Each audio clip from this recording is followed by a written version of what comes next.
Bonjour à tous, bienvenue en direct, édition spéciale de Sénat 360 après la présentation en Conseil des ministres du projet de loi contenant les mesures sociales promises par Emmanuel Macron aux Gilets jaunes. Un texte préparé en un temps record, c'est félicité Benjamin Griveaux, le porte-parole du gouvernement, mais une version qui pourrait tourner au casse-tête dans sa mise en œuvre. Les ministres Muriel Pénicaud et Agnès Buzyn sont attendus au Sénat pour préciser le dispositif. Une audition à suivre cet après-midi sur notre antenne et nous la décrypterons ensuite avec mes invités en plateau. Je vous rappelle que vous pouvez toujours réagir sur Twitter à cette émission. Le hashtag, vous le connaissez, Sénat 360. Pour m'accompagner cet après-midi, on retrouvera Tam Tranui devant la salle Médicis où on attend les ministres et Alexandre Poussard dans l'hémicycle pour la nouvelle lecture du projet de loi de finances dans notre multiplex tout de suite.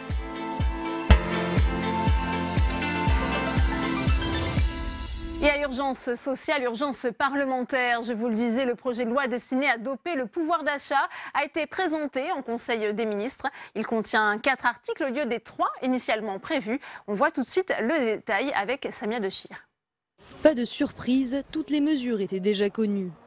Le projet de loi présenté ce matin en Conseil des ministres tient en 4 articles, un pour chaque promesse présidentielle faite aux Gilets jaunes. La plus emblématique, l'augmentation du SMIC de 100 € par mois.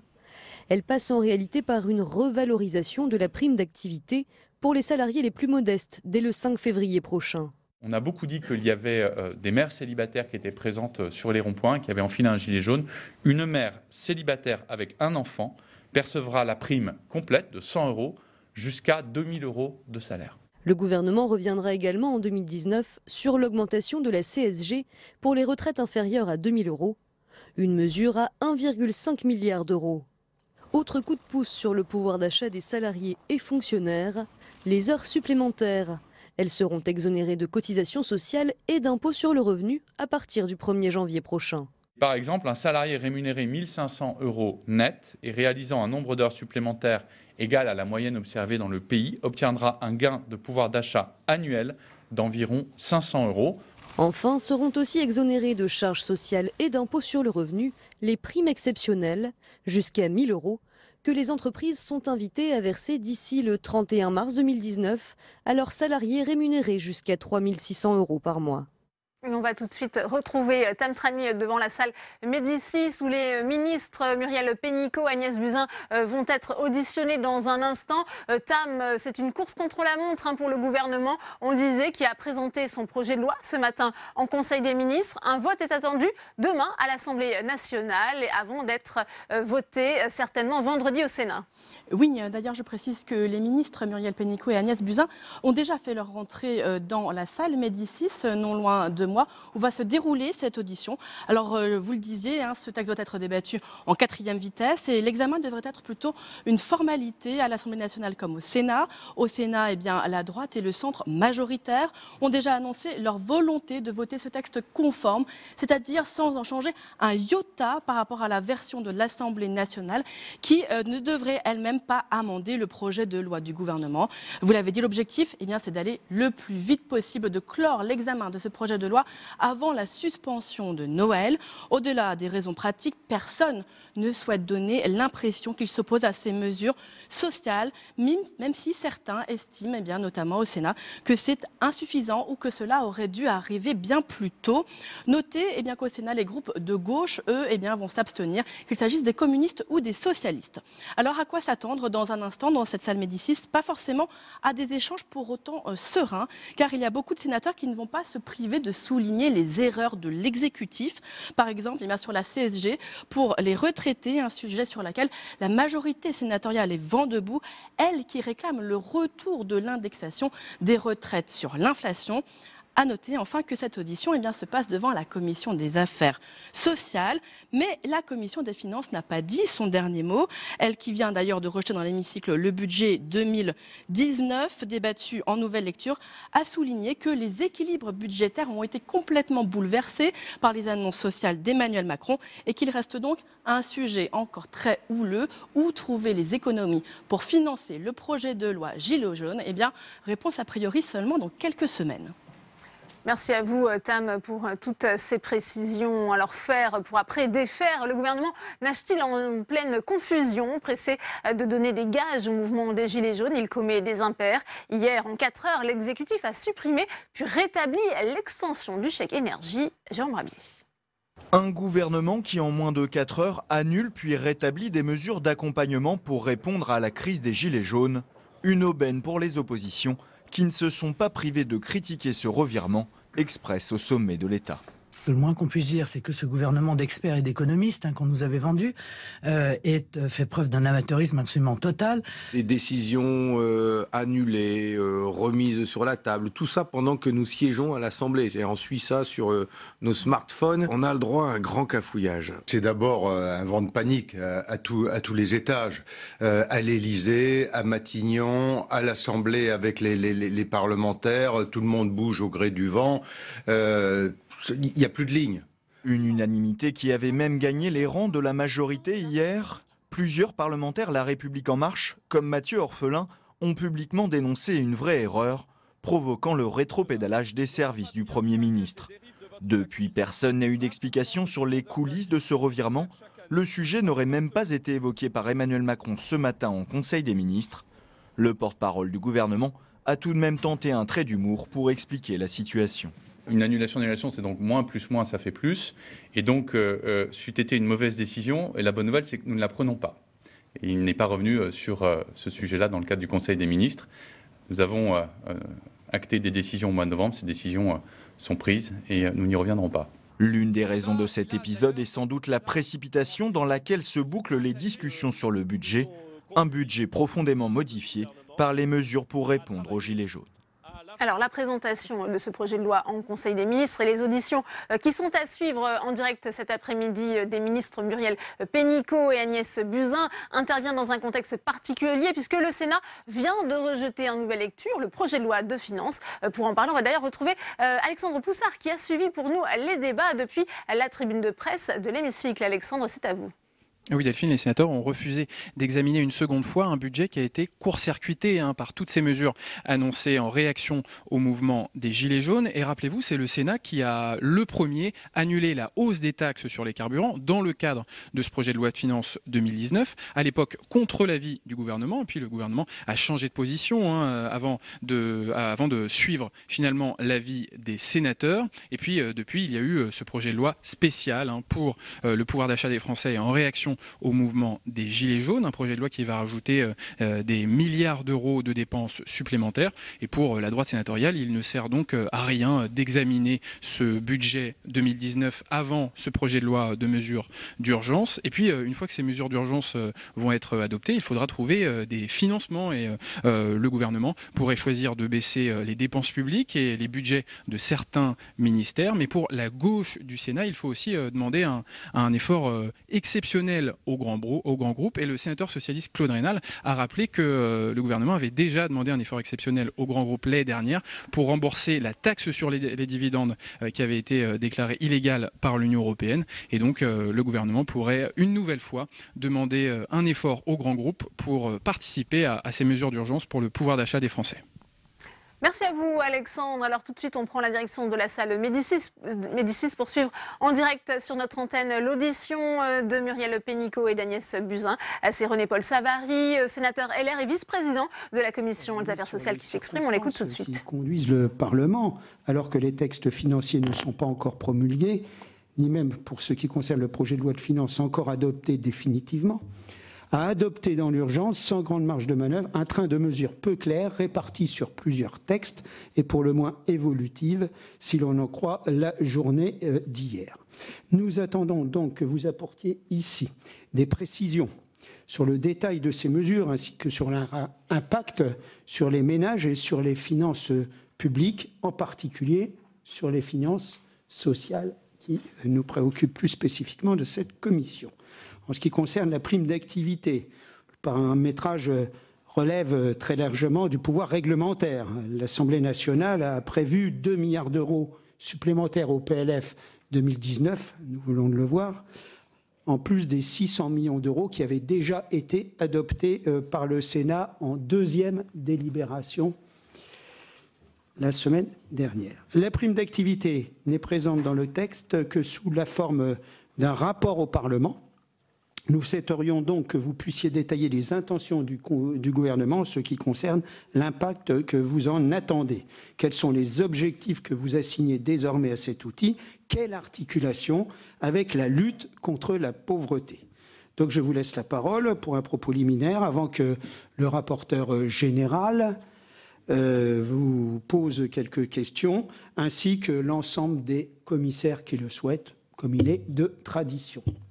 Mesdames, à vous. Merci. Monsieur le Président Savary, Monsieur le rapporteur Jean-Marc Wallenberg, Mesdames, Messieurs les sénateurs, la ministre des Solidarités et de la Santé, Agnès Buzyn, et moi-même tenons tout d'abord à vous remercier d'avoir organisé dans des délais contraints par l'urgence de la situation cette audition sur le projet de loi portant mesures d'urgence économique et sociale. Cette audition intervient quelques heures après l'adoption de ce texte en Conseil des ministres. Vous le savez, les mesures qu'il contient ont été annoncées par le Président de la République le 10 décembre dernier. Elles ont été précisées par le Premier ministre à la tribune de l'Assemblée le jeudi dernier. Ces mesures ont été aussi travaillées en lien étroit avec les deux chambres, en amont de la discussion parlementaire que nous engageons à présent, grâce notamment à un échange constant entre les rapporteurs Olivier Véran et Jean-Marie Wallenberg, que je remercie tous les deux. Nous tenons à saluer cette démarche parlementaire car elle participe de notre capacité collective, de la capacité collective du gouvernement, mais aussi de la démocratie représentative au plus haut niveau du Parlement, à apporter des réponses à la fois rapides, fortes, concrètes pour nos concitoyens, afin que chacun puisse vivre décemment de son travail et choisir sa vie professionnelle dans un contexte de crise et d'urgence.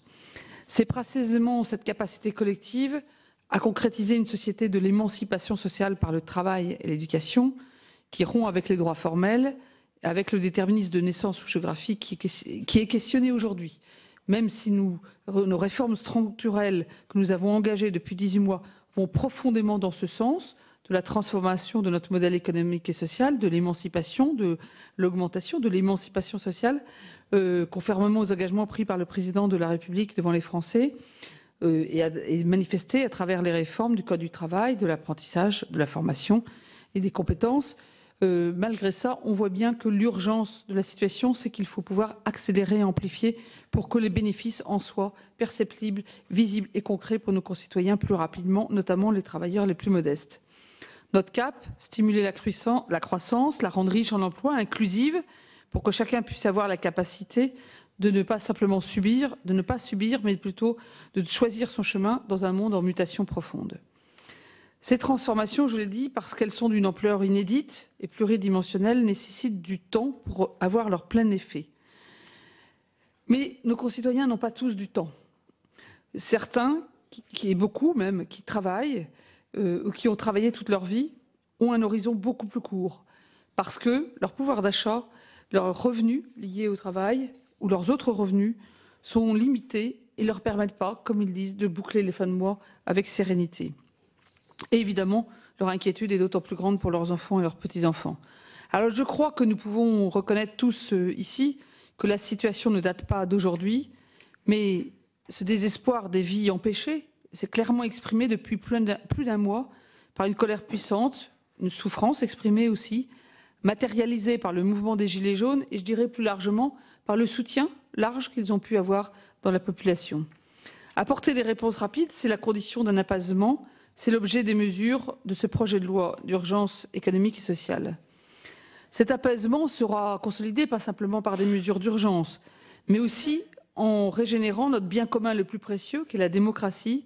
Et c'est le sens du grand débat national qui démarre au début janvier et dont qui n'est pas à l'ordre du jour du projet de loi que nous présentons aujourd'hui, mais qui est un deuxième temps essentiel pour que nous puissions apporter des réponses où chacun a pu participer. Mais à cette heure-ci, il s'agit d'apporter d'abord les premières réponses, rapides, concrètes, visibles, en direction de ceux qui en ont le plus besoin, et ce dès le début d'année. C'est le sens des 4 mesures du projet de loi que nous vous présentons. J'en présenterai 2 et serai la ministre des Solidarités et de la Santé présenter les 2 autres. La première mesure concerne la prime exceptionnelle. Il s'agit de donner la possibilité aux entreprises de verser une prime exceptionnelle jusqu'à 1 000 € net exonérés de toute charge sociale et d'impôt sur le revenu pour les salariés rémunérés jusqu'à 3 SMIC bruts par mois. La prime devra être versée avant le 31 mars 2019.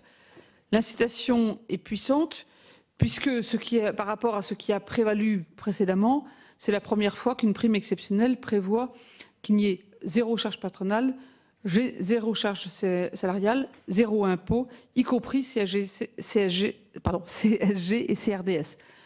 En clair, si une entreprise donne une prime de 500 €, elle coûte 500 € l'entreprise et le salarié reçoit 500 € net. La deuxième mesure, article 2, permet à tous les salariés et les fonctionnaires qui réalisent des heures supplémentaires de ne plus payer ni cotisation salariale ni impôt sur le revenu. Et ceci à concurrence d'une rémunération annuelle nette au titre des heures supplémentaires de 5 000 €. Cette mesure entrera en vigueur, si elle est votée, à compter du 1er janvier 2019.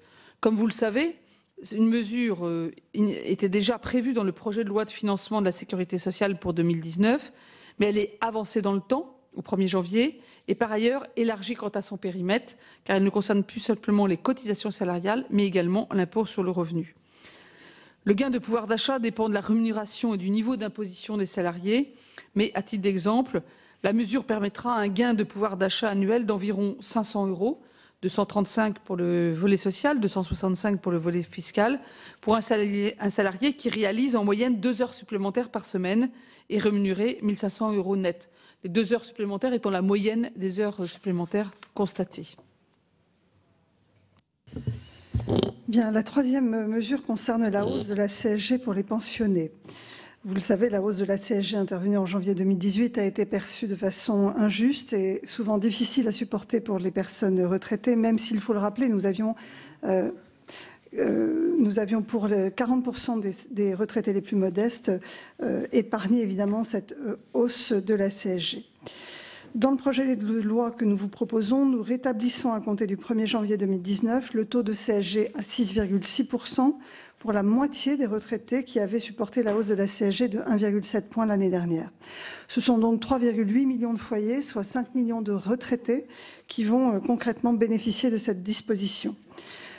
Pour vous donner un exemple, pour un retraité qui aujourd'hui perçoit une retraite avant cotisation sociale de 1 600 € et sans autre revenu par ailleurs, ce sera un gain de pouvoir d'achat de 325 € pour l'année. Avec cette mesure, donc, seuls 30% maintenant des retraités et des foyers fiscaux avec un retraité auront un taux de CSG de 8,3% et 70% ne seront plus touchés par la hausse de la CSG.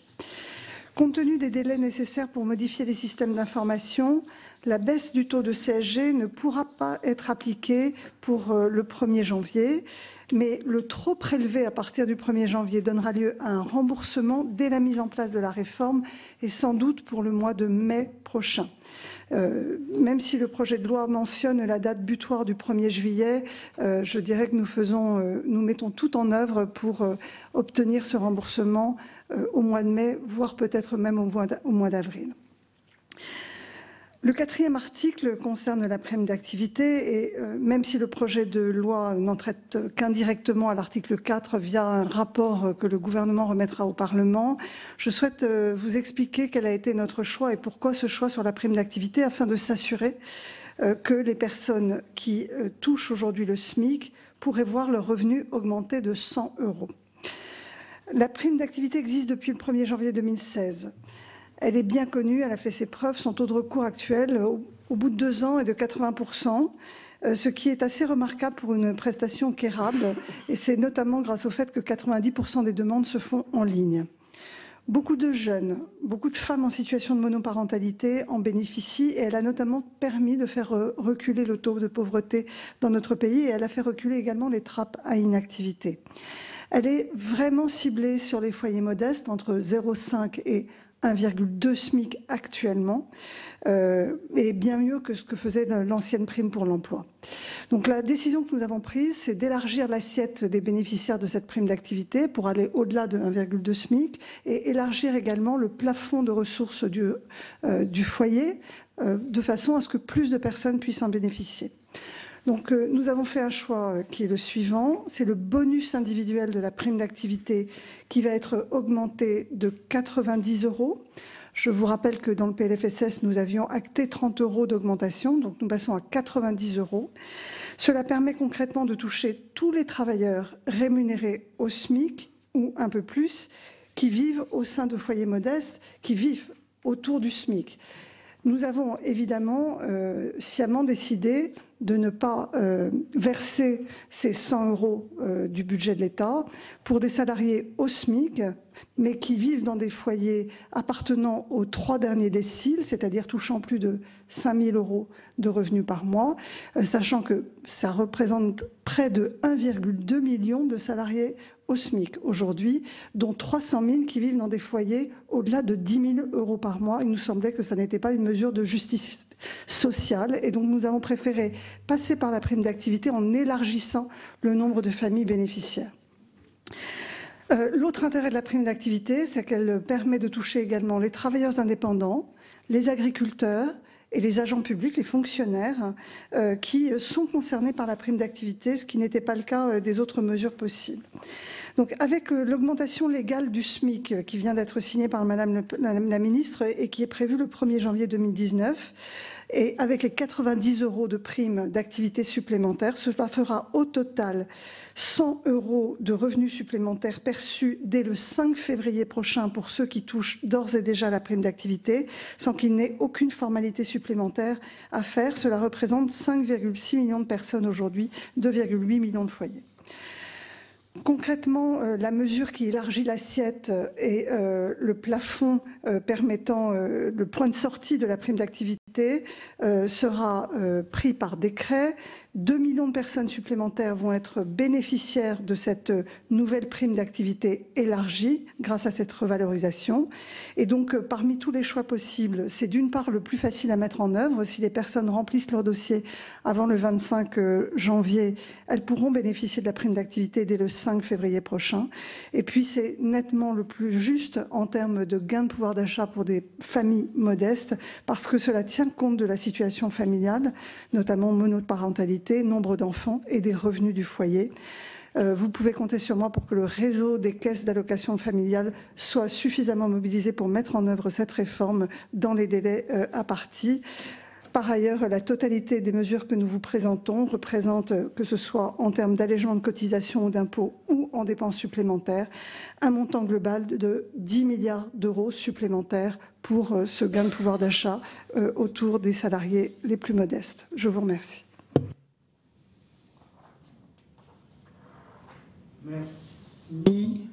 Merci pour cette présentation. Je vais passer tout de suite la parole au rapporteur général. Merci Monsieur le Président, merci Mesdames les ministres de votre exposé qui répond, je pense, dans les grandes lignes à ce que nous souhaitions effectivement avoir comme précision sur ces 4 articles de ce projet de loi. Néanmoins, j'ai quelques questions complémentaires et aussi quelques remarques peut-être ou suggestions. Alors, mes questions portent à la fois sur le contenu et la manière dont il doit être appliqué, parce que, comme vous le savez, la politique est un art d'exécution et que j'entends bien effectivement les objectifs, j'entends bien, et je partage d'ailleurs aussi, comme la plupart d'entre nous, quand il s'agit d'augmenter le pouvoir d'achat, mais effectivement, il est indispensable que les Français comprennent bien ce qui est en jeu et ne se sentent pas trompés. Alors, première question, concernant les heures supplémentaires. À quoi correspond ce plafond de 5 000 € qui est instauré pour l'exonération de l'IR? Est-il vraiment utile? Et dans ce cas, pourquoi ne pas l'avoir instauré en matière de cotisation sociale? Savez-vous quelle proportion donc, des salariés sera concernée par ce plafond?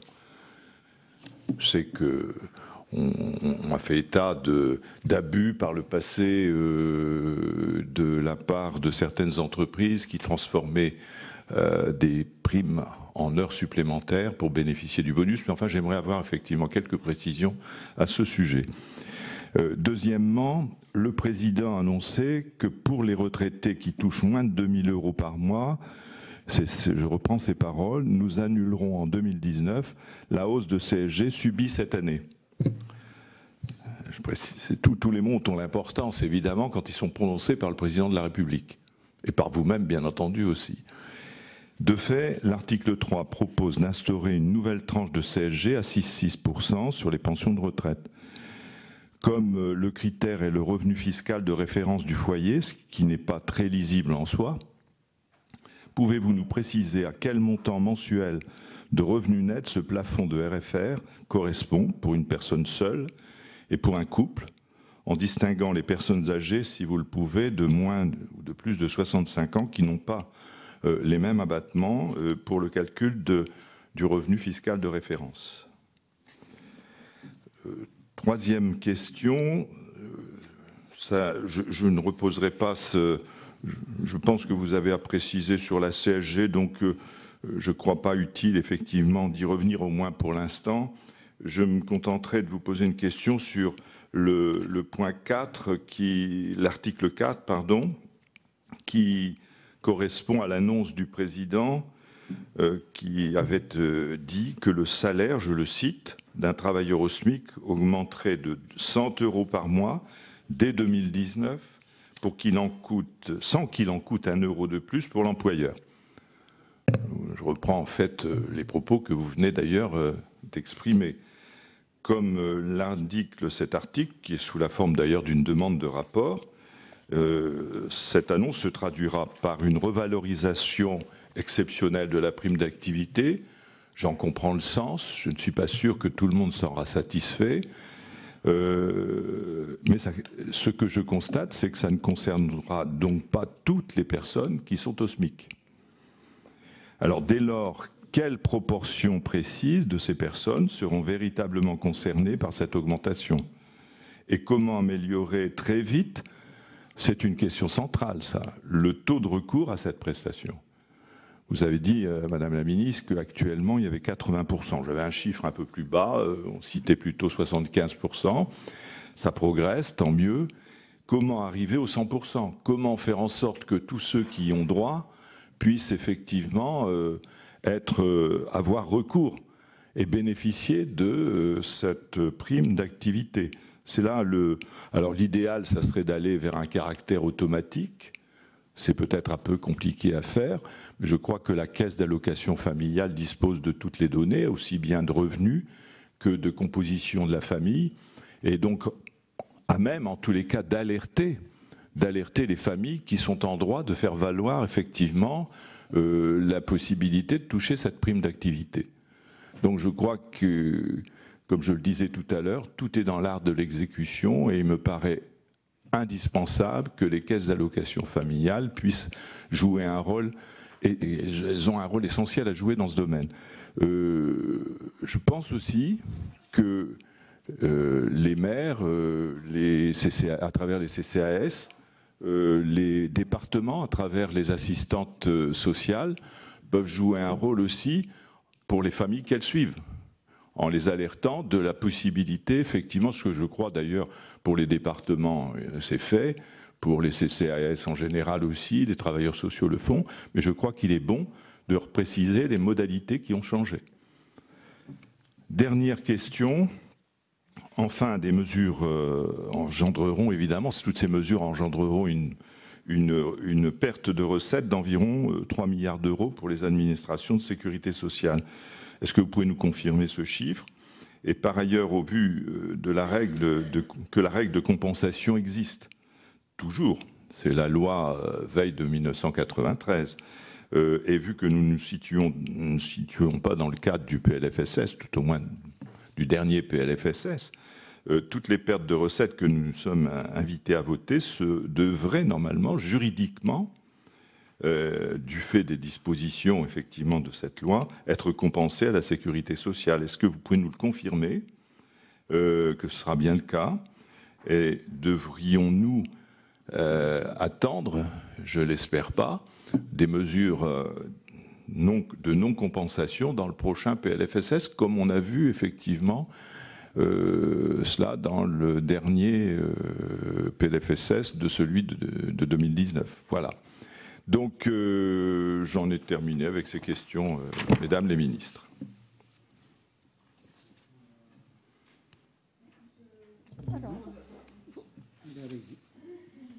Alors, pour répondre à M. Van Lerenberghe, je parlerai uniquement de la CSG et de la prime d'activité. Je laisserai Muriel Pénicaud sur les deux autres mesures.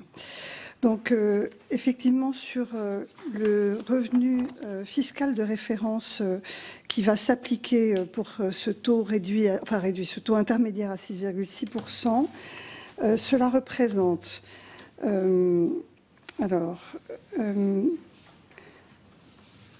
moins de 22 580 € pour un célibataire et 34 636 € pour un couple. Et là, j'ai un doute si c'est avant ou après 65 ans, parce qu'effectivement, non, mais c'est le même taux, excusez-moi, Monsieur Van Lerenberghe, c'est le même taux pour avant ou après 65 ans. Je crois que ça faisait partie de votre question. Ensuite, vous parlez de la prime d'activité, sur le fait qu'elle ne touchera pas, évidemment, 100% des salariés autour du SMIC. Quand on dit salariés, attention, on ne parle pas des salariés du privé, on parle bien de toutes les personnes dont les revenus aujourd'hui sont autour du SMIC, que ce soit un chiffre d'affaires d'indépendants, d'agriculteurs, voire des étudiants qui peuvent en bénéficier, ou des fonctionnaires. Donc on est bien au-delà des salariés du privé.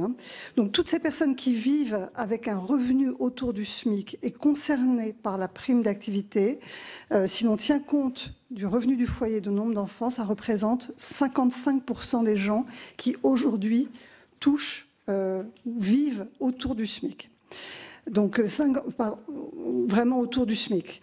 Là, nous avons donc élargi l'assiette de bénéficiaires pour aller bien au-delà du SMIC, puisque nous montons jusqu'à 1,9 SMIC pour les familles monoparentales. Donc, par exemple, pour un célibataire aujourd'hui, il touchera les 100 € de prime d'activité, enfin les 90 € de prime d'activité, plus la revalorisation de son salaire horaire, jusqu'à 1 560 € de revenus. Et pour une femme célibataire avec un enfant, elle touchera les 90 € plus la revalorisation, donc 100 €, jusqu'à 2000 € de revenus. Donc on a tiré vers le haut le point de sortie de la prime d'activité, bien au-delà des 1,2 SMIC qui existaient auparavant et qui étaient prévus pour les différents bonus. Ensuite, vous me parlez du taux de non-recours et du risque que nous avons de ne pas toucher tous les bénéficiaires potentiels. Vous avez raison, c'est une vraie inquiétude. Nous allons mobiliser évidemment les caisses d'allocation familiale qui vont avoir sur leur page d'accueil une page entière dédiée à cette revalorisation, et notamment un simulateur qui va permettre aux familles de voir si elles peuvent en bénéficier ou pas. Nous essayons d'avoir ce simulateur prêt pour le 1er janvier ou 2 janvier. Ce sera au maximum pour le 7 janvier, au retour des vacances de Noël, mais nous faisons tout pour que ce soit avant le 7 janvier. Ensuite, vous avez raison, il faut mobiliser les mairies, les services sociaux des départements, les CCAS, pour faire circuler cette information. Nous avons commencé à en discuter avec Gérald Darmanin, nous avons aussi les revenus fiscaux des foyers via la DGFiP. Nous pourrions aussi adresser un courrier suggérant aux personnes d'aller sur le simulateur, voir si elles peuvent bénéficier de cette prime. Et donc nous avons différents canaux qui vont permettre de toucher les gens, sachant que nous sommes sur des salariés, donc a priori des gens de moins de 65 ans en général, et qui manient bien, pour la majorité d'entre eux, le numérique. Et donc nous pensons qu'aujourd'hui, 90% des gens touchent la prime d'activité via le numérique. Ça sera probablement encore le cas après. Mais bien entendu, les caisses d'allocation familiale se préparent à un afflux de personnes qui viendraient éventuellement aux caisses d'ici la fin du mois de janvier. Enfin, vous nous interrogez sur la règle de compensation État-Sécu. Donc, ça a fait l'objet d'un débat pendant le PLFSS. Je pense qu'à l'aune, évidemment, des déficits de rentrée et de recettes pour la sécurité sociale, nous allons être obligés de revoir ces règles de compensation. Nous allons probablement proposer un PLF rectificatif dans le courant, dans le début d'année, pour tenir compte des mesures d'économie annoncées, et nous discuterons évidemment de tout cela à ce moment-là. Voilà. Monsieur le Président, est-ce que je peux me permettre de poser une petite question supplémentaire sur ce point d'activité, sur la prime d'activité. Juste dans le dernier alinéa, il est précisé que le rapport a pour objet aussi de proposer, le cas échéant, des pistes de réforme pour améliorer le recours à la prestation de son impact.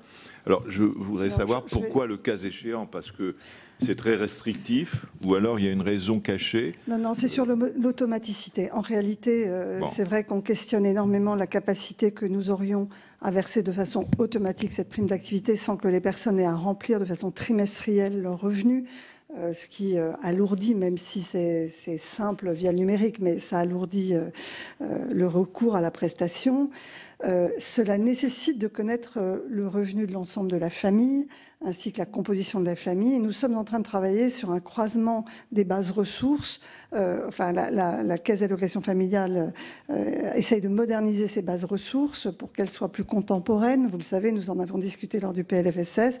Et de croiser cela également peut-être avec les bases de données de la DGFiP, de façon à ce que ça puisse faire l'objet d'un versement automatique autrement que par la CAF. Voilà, toutes ces pistes-là sont ouvertes et nous allons y travailler. Et nous avons prévu dans le rapport d'informer les parlementaires que vous êtes sur la capacité à faire d'ici 2020 plus simplement, à faciliter ce recours à cette prime d'activité pour les bénéficiaires.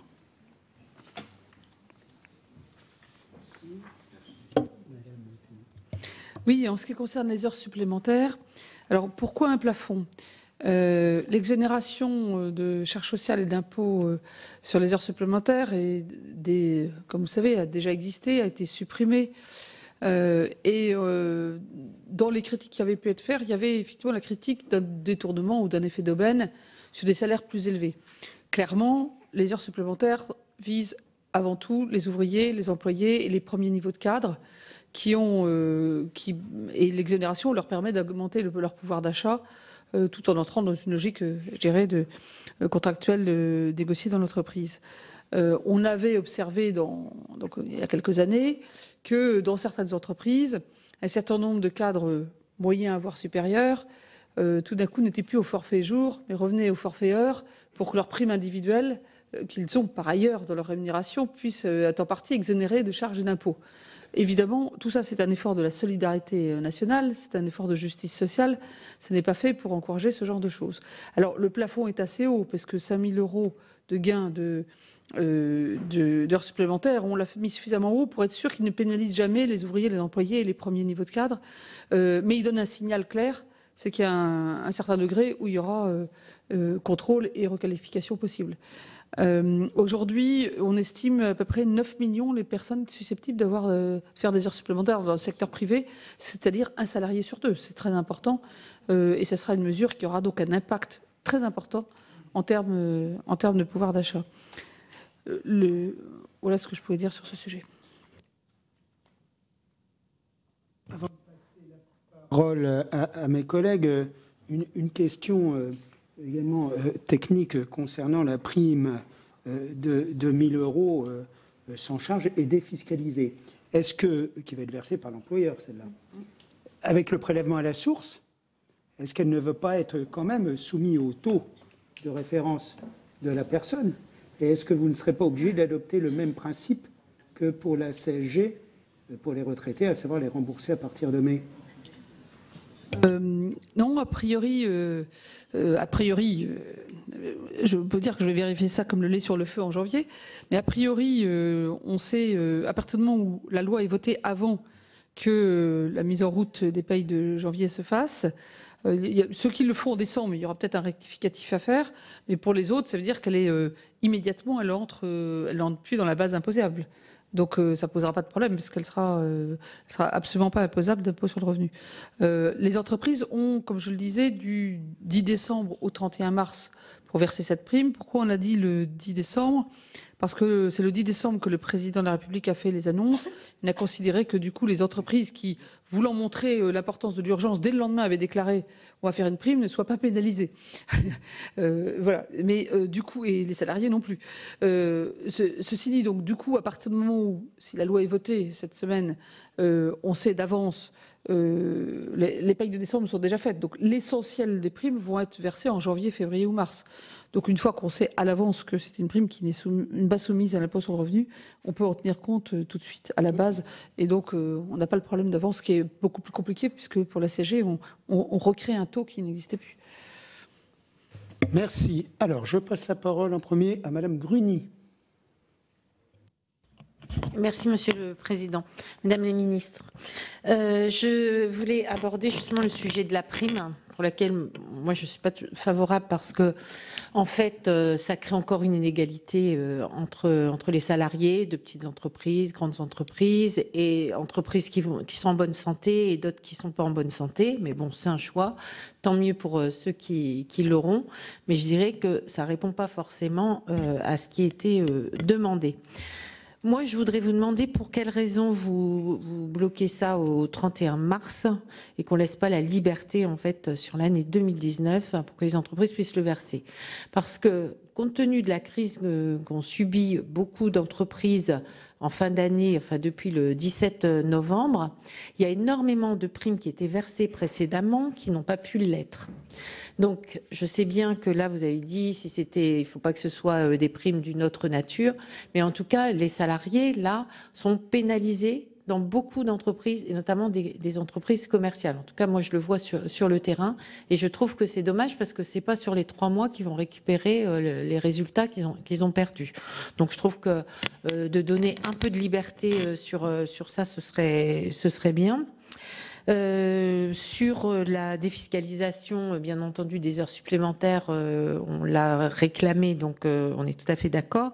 En tout cas, ces nouvelles mesures, elles vont quand même encore donner de la complexité pour l'établissement des bulletins de paye, parce que les heures supplémentaires sont défiscalisées, la prime elle est défiscalisée, désocialisée.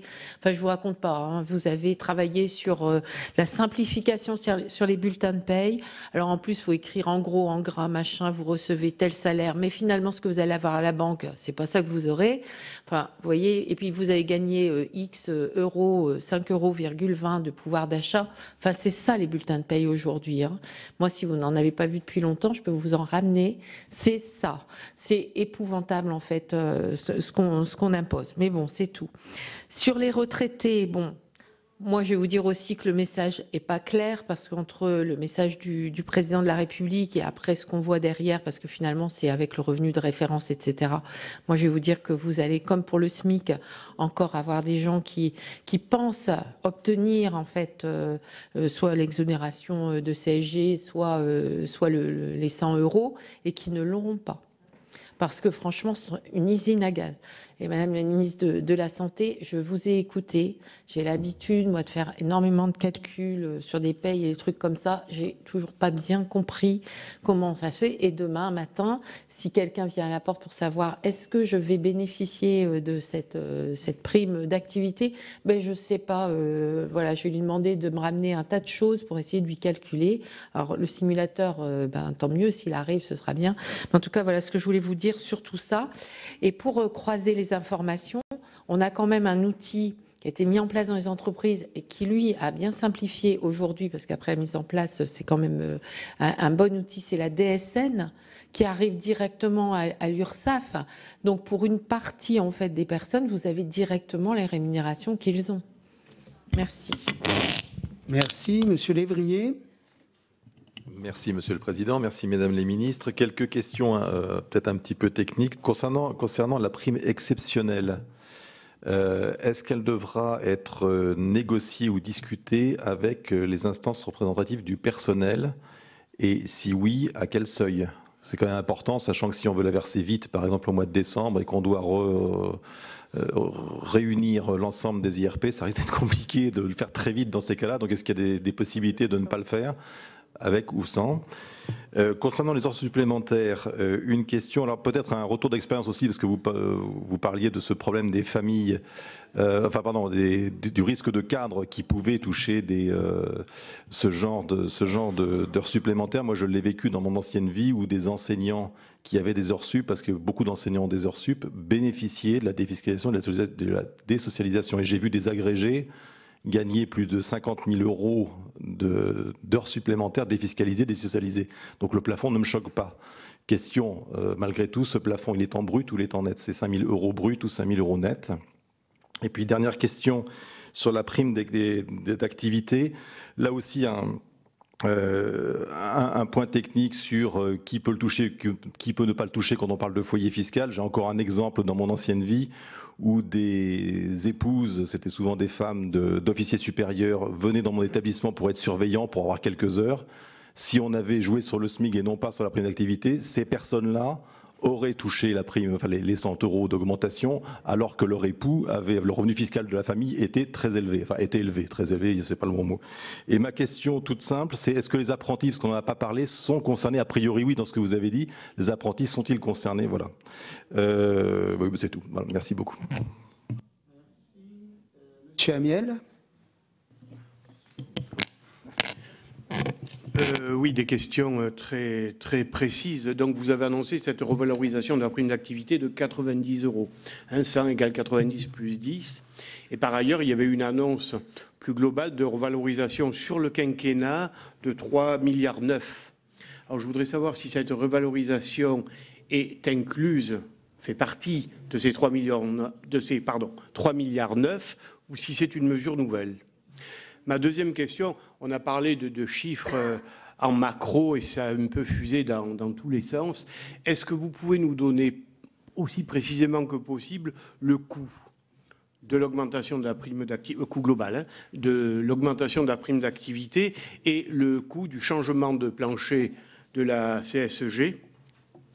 Et troisième question, plus générale celle-là, avez-vous déjà, d'ores et déjà, des pistes de recettes en matière de recettes, compte tenu que, bon, la croissance sera plus basse que prévu cette année. Jean-Marie a évoqué la question des compensations de la sécurité sociale issues de la loi Veil de 93. Bref, est-ce que vous pouvez nous donner quelques pistes en matière de recettes? Très bien. Une dernière question, madame. Avant-dernière, madame Lubin. Là, oui. Merci, Monsieur le Président. Mesdames les ministres, bon, juste une chose quand même que nous ne pouvons pas ne pas faire remarquer, c'est que entre ce qui est finalement proposé et les annonces du Président de la République, il y a un delta qui est extrêmement important. Tous les messies, tous les salariés ont entendu quand même le Président de la République dire très solennellement que le SMIC allait augmenter, certes sans qu'il n'en coûte rien aux employeurs. Donc pour ceux qui connaissent un petit peu, on a tout de suite compris qu'il y avait un loup. Augmenter le SMIC, c'est augmenter le salaire et c'est augmenter la protection sociale et c'est augmenter les droits à la retraite. Donc ça n'est absolument pas la même chose qu'une augmentation de la prime d'activité. Moi, c'est quand même ce que je retiens. Pour la CSG, on a aussi entendu que l'augmentation serait supprimée pour les retraites, les pensions de moins de 2 000 euros. Là aussi, les gens ont entendu. Et puis après, on entend parler de revenu fiscal de référence. Moi, je veux bien qu'on nous cite des exemples de couples, de ménages qui ont plus de 5 000, voire de 10 000 euros par mois. Mais une fois de plus, moi, je trouve que ce sont des droits qui sont acquis à des salariés qui ont travaillé, puisqu'ils concernent leur pension de retraite.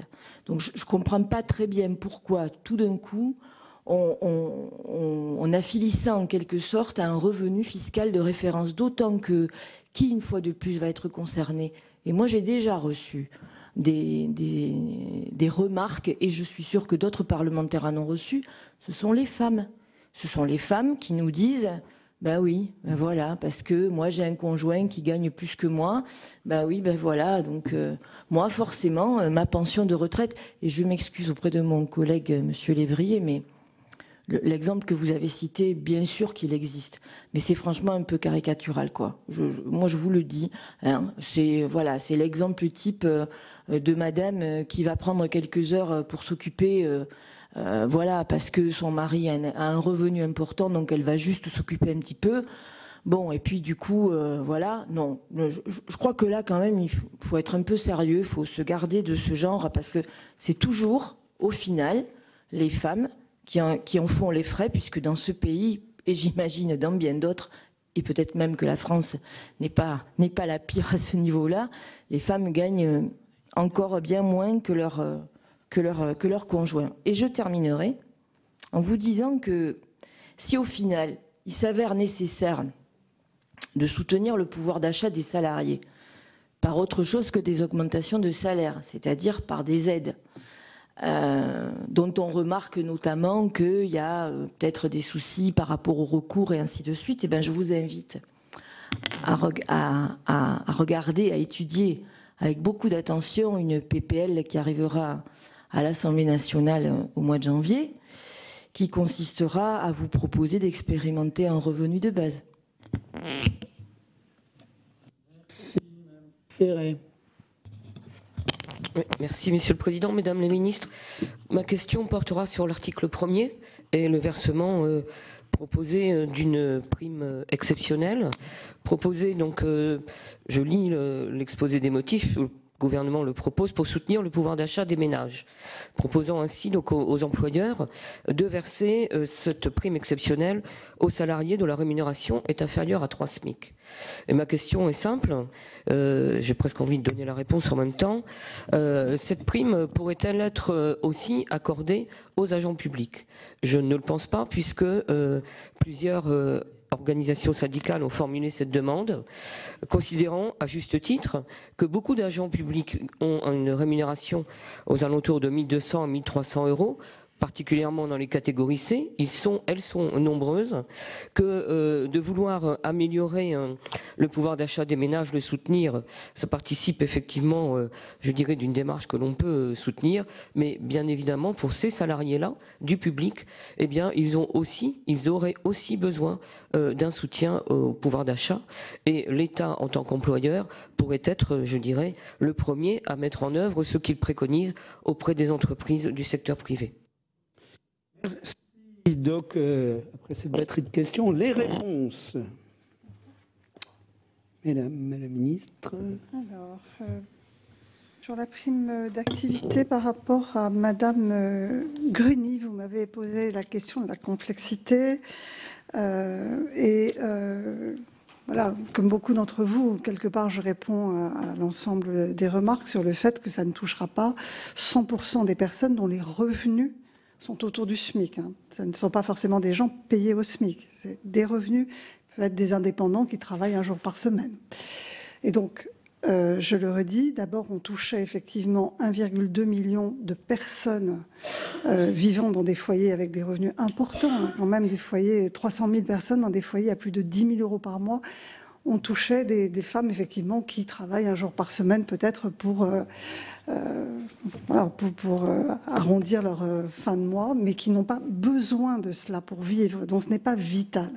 Et donc, le choix que nous avons fait est d'aller vers des foyers modestes, parce que avec une revalorisation qui aurait touché 100% des personnes dont les revenus sont au SMIC, nous étions évidemment obligés d'avoir une base relativement étroite autour du SMIC pour ne pas, quelque part, donner des primes à tout le monde. Et donc, on ne touchait pas des couples dont les revenus étaient à 2 fois 1,2 SMIC, c'est-à-dire un couple avec 2 enfants qui touchait 2 400 euros par mois, n'avait aucune aide au pouvoir d'achat, alors que des salariés ou des indépendants, des personnes vivant avec 10 000 euros par mois touchaient 100 euros. Il nous a semblé que même si on appliquait à la lettre la mesure du président de la République, on n'était pas conforme à l'esprit. L'esprit, c'était les revendications des personnes qui aujourd'hui n'arrivent pas à vivre décemment de leur travail. Ce ne sont pas des personnes qui vivent avec plus de 5 000 € par mois. Ça n'est pas vrai. Et donc, nous avons souhaité que l'ensemble des mesures que nous portons s'adressent à ces salariés modestes qui aujourd'hui sont autour des ronds-points, qui ont des difficultés à finir leur fin de mois. C'est un choix de justice sociale et ça nous a permis d'élargir beaucoup la base et donc de toucher des personnes qui, notamment les familles monoparentales, vont pouvoir recevoir 100 € jusqu'à 2 000 € par mois de revenus. Et je pense qu'on aide réellement ces familles. Donc je pense qu'il faut assumer le fait que nous ne touchons pas 100% des personnes qui ont des revenus autour de 1 200 € par mois, mais que nous touchons prioritairement des gens qui gagnent entre 1 000 et 2 000 € par mois et qui ont des difficultés à finir leur fin de mois, quel que soit aujourd'hui leur mode de rémunération en plus, puisque nous touchons les indépendants, les agriculteurs, les fonctionnaires, qui peuvent en avoir besoin également. Et les étudiants, je crois que la question m'a été posée tout à l'heure, je crois que c'est vous, Martin, sur la question des apprentis, donc sur les étudiants. Je cherche la phrase exacte.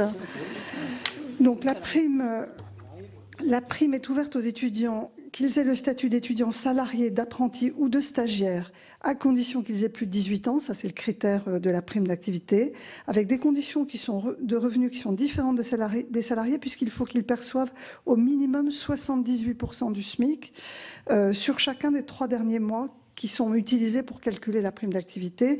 Et pourquoi est-ce qu'on met le plafond un peu plus haut que 0,5 SMIC? C'est pour éviter de détourner des jeunes de leur formation en ne ciblant que ceux dont le statut de travailleur prévaut sur celui d'étudiant.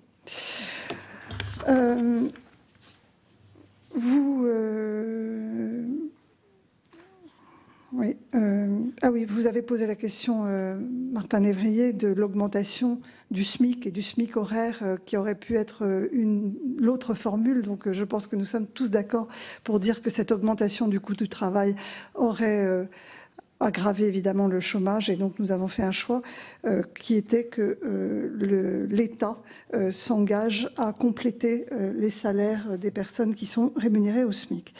Donc le coût budgétaire, puisque ça a été une des questions posées, je crois, par Michel Amiel, le coût budgétaire de cette mesure pour 2019 est évalué à 2,8 milliards d'euros.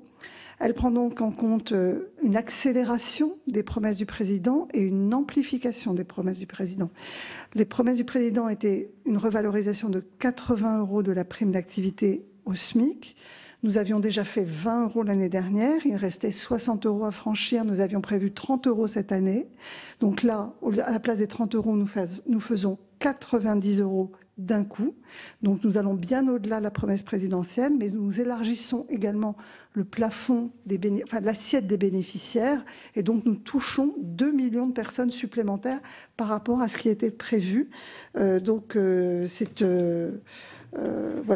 budget est de 2,8 milliards qui s'ajoute aux 0,7 milliards d'euros que nous avions déjà budgétés dans le PLFSS pour répondre aux 30 € d'augmentation de la prime d'activité. Donc, dans le PLFSS, pardon, dans le PLF, excusez-moi, nous avions dans mon budget, excusez-moi, dans le PLF, nous avions voté 6 milliards d'euros pour la prime d'activité, donc une prime d'activité en augmentation qui intégrait les 30 € d'augmentation prévue en 2019.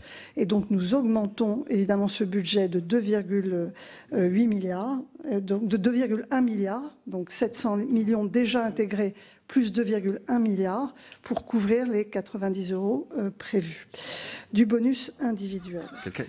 Voilà pour la réponse d'Agnès Buzyn, la ministre des Solidarités et de la Santé. Elle était auditionnée avec Muriel Pénicaud, ministre du Travail, sur ce projet de loi qui porte donc les mesures sociales promises par Emmanuel Macron pour calmer la colère du mouvement des Gilets jaunes. On va analyser cette audition. Est-ce que les sénateurs ont eu toutes les réponses à leurs questions avec mes invités sur ce plateau? J'ai le plaisir d'accueillir Françoise Gatel. Bonsoir, merci d'être avec nous. Vous êtes sénateur centriste d'Ille-et-Vilaine. Également sur ce plateau, Rachid Temal. Bonsoir. Vous êtes sénateur socialiste du Val d'Oise. J'accueille également Pascal Savoldelli. Vous êtes sénateur communiste du Val-de-Marne. Bienvenue à vous. Arnaud de Belenet est également avec nous. Vous représentez La République En Marche. Vous êtes sénateur de la Seine-et-Marne. Et puis Jérôme Bascher, bonsoir. Vous êtes sénateur LR de l'Oise. Françoise Gatel, on a entendu l'intervention de Jean-Marie Vanlerenberghe. C'est lui qui sera le rapporteur de ce projet de loi examiné vendredi au Sénat. Il faut que les Français comprennent bien, nous dit-il, pour pas qu'ils se sentent trompés ou déçus. C'est là l'enjeu de ce texte, Françoise Gatel, ce risque pour les Français d'être déçus peut-être après ces mesures. Moi, je signe ce que va dire Jean-Marie Vanlerenberghe. On a aujourd'hui une crise sociale, sans parler de la crise démocratique, qui est issue d'un long héritage. Je ne pense pas que le gouvernement actuel soit responsable, mais il est comptable de la situation actuelle et du redressement des choses. Et donc, dans l'urgence, le président a annoncé un certain nombre de mesures et je ne pense pas qu'il y ait eu avant l'annonce, comme l'on dit ici, des études d'impact. Donc l'exercice est compliqué, il nécessite du temps et on voit bien que plus on avance dans l'explication, plus il y a de questions. Donc moi j'ai deux impressions. La première, c'est que l'exercice est effectivement compliqué alors que les Français attendent des choses simples et ils croient encore à la baguette magique et que, sincèrement, moi je ne le souhaite pas, mais je crains qu'il y ait une sorte de désillusion et d'un sentiment d'erreur de la part de beaucoup de gens qui pensent que les annonces qui ont été faites vont être généralisées à la grande masse, alors qu'on voit bien dans les explications que viennent de donner les ministres, c'est catégorisé. Et donc le message risque d'être sans doute un peu mal perçu. Jérôme Bascher, il fallait aller vite, néanmoins, pour le gouvernement. Ce projet de loi a pu être présenté en un temps record. Benjamin Griveaux, le porte-parole du gouvernement, s'en est d'ailleurs félicité ce matin. C'est bien qu'il s'en félicite, il n'y a que lui qui s'en félicite, car ce n'est pas une urgence exceptionnelle.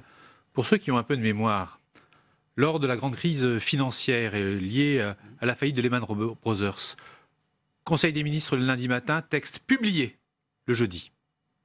Mais pour cela, et moi je travaillais sur ces sujets-là lorsque j'étais au cabinet du ministre des Finances à l'époque, nous avons travaillé ensemble à plusieurs.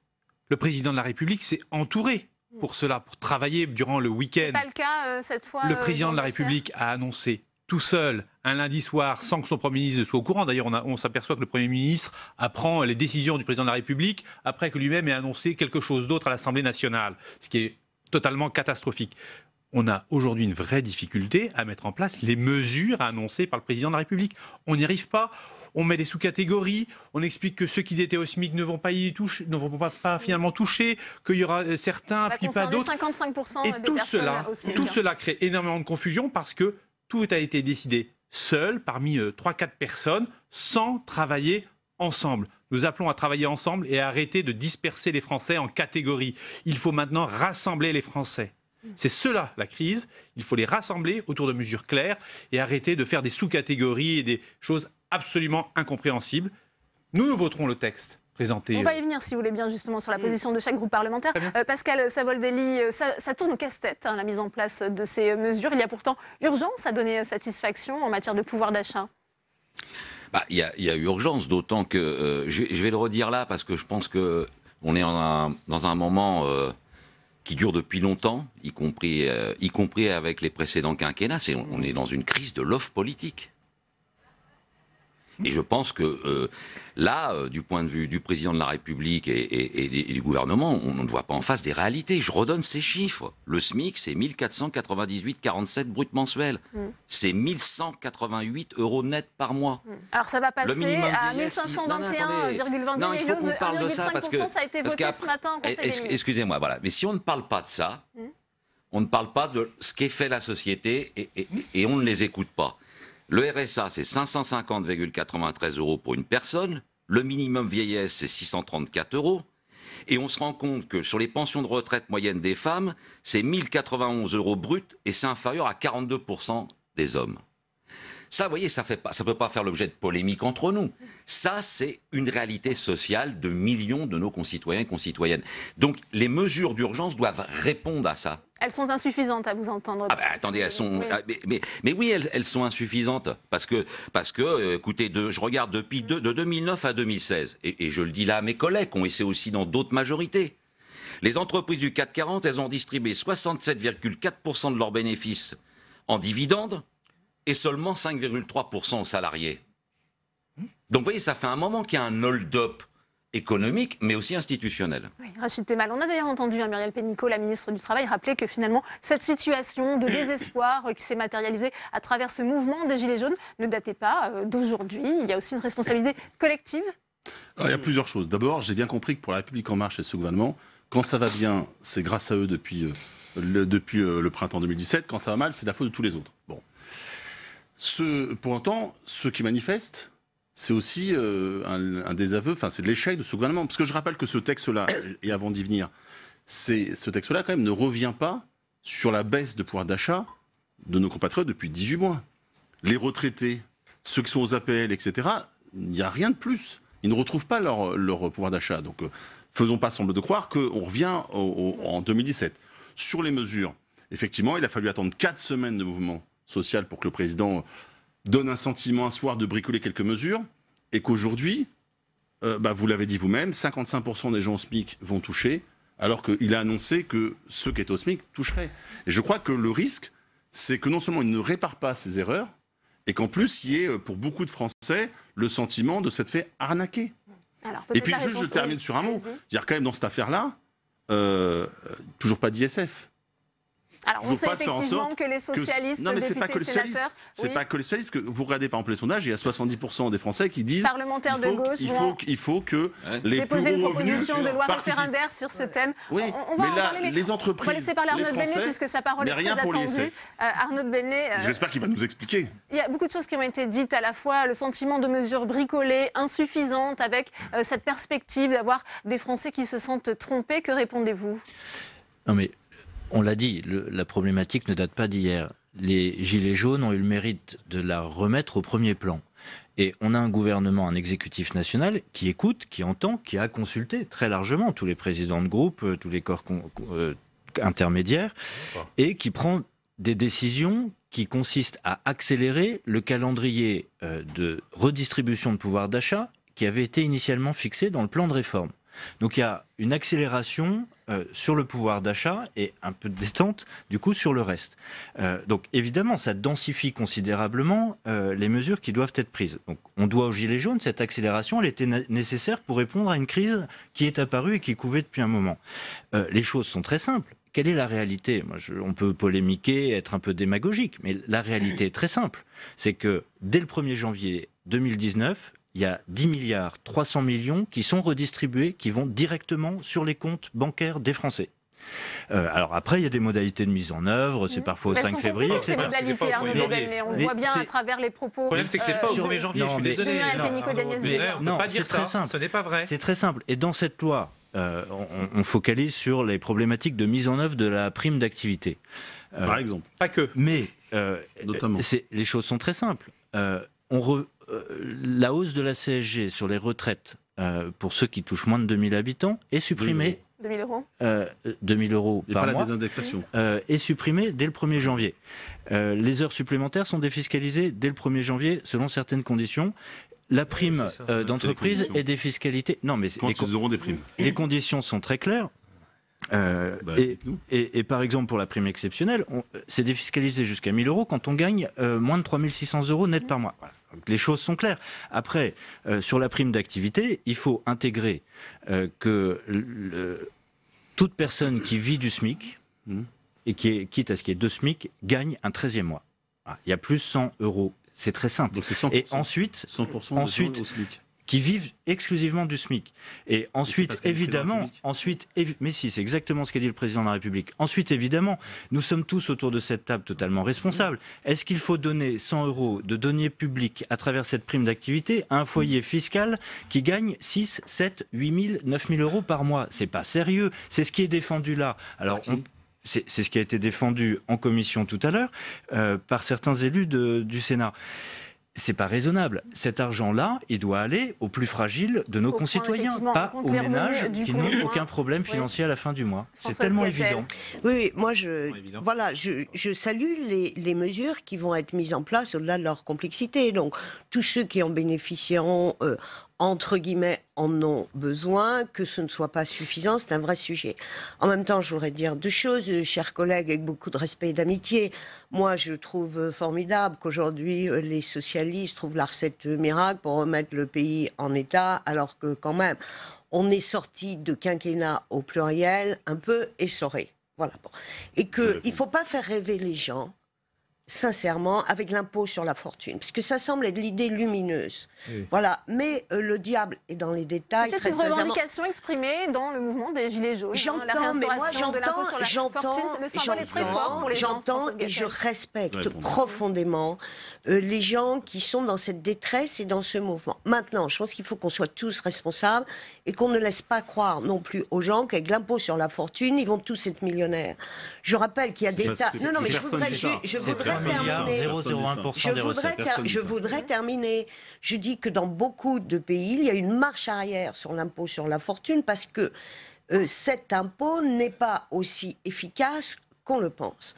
Moi, je pense qu'au-delà de cette situation d'urgence où le gouvernement fait le pompier parce qu'il y a le feu, voilà. Il faut s'interroger sur la manière dont on va, dans l'année qui vient et les années suivantes, construire une vraie promesse d'avenir pour tous les Français, que les gens puissent vivre de leur travail. Ça veut dire qu'il faut que le taux de chômage baisse et il faut aussi qu'on s'attelle tous d'une manière différente à réduire la dépense publique et aussi à faire confiance à tous les acteurs qui font un boulot remarquable. Je parle des corps intermédiaires et je parle des élus locaux qui, avec 3 francs 6 sous, et Dieu sait si ça a baissé sous le quinquennat précédent, avec peu de ressources... Est-ce qu'on va en prendre la direction, Françoise Gatel? On va faire réagir les autres invités, puisqu'on a chiffré toutes ces mesures. Est-ce qu'on va pouvoir continuer, Jérôme Bascher, justement, à réduire la dépense publique? Non, mais ça, j'ai fait une intervention lorsqu'on a commencé le vote de la deuxième partie, c'est-à-dire le vote des dépenses. J'ai dû faire un rappel au règlement, car la ministre qui était au banc nous a expliqué que ça participait de la politique du gouvernement de réduire la dépense publique. Or, quand vous prenez le document du gouvernement sur la dépense publique, il vous dit elle augmente cette dépense publique. Donc, ne disons pas de mensonges. La faute originelle, ça aura été de supprimer des impôts issus de promesses électorales, organiser ces promesses électorales un peu à la va-vite, sans jamais avoir touché la dépense publique. La dépense publique n'a pas été touchée. Pas profondément. On a réduit les contrats aidés d'un coup, et puis après on a dit on va en remettre un petit peu, et tout ça n'a pas de sens en vérité, et n'est pas une politique de long terme, où on explique les choses progressivement, dans lequel on essaye d'associer le maximum d'acteurs. On met des contrats aux collectivités locales qui sont en excédent, on met la pression sur la sécurité sociale alors qu'elle était en train de sortir du rouge, et l'État est ultra déficitaire, plus de 100 milliards de déficit cette année, ça n'a jamais été vu, jamais été vu.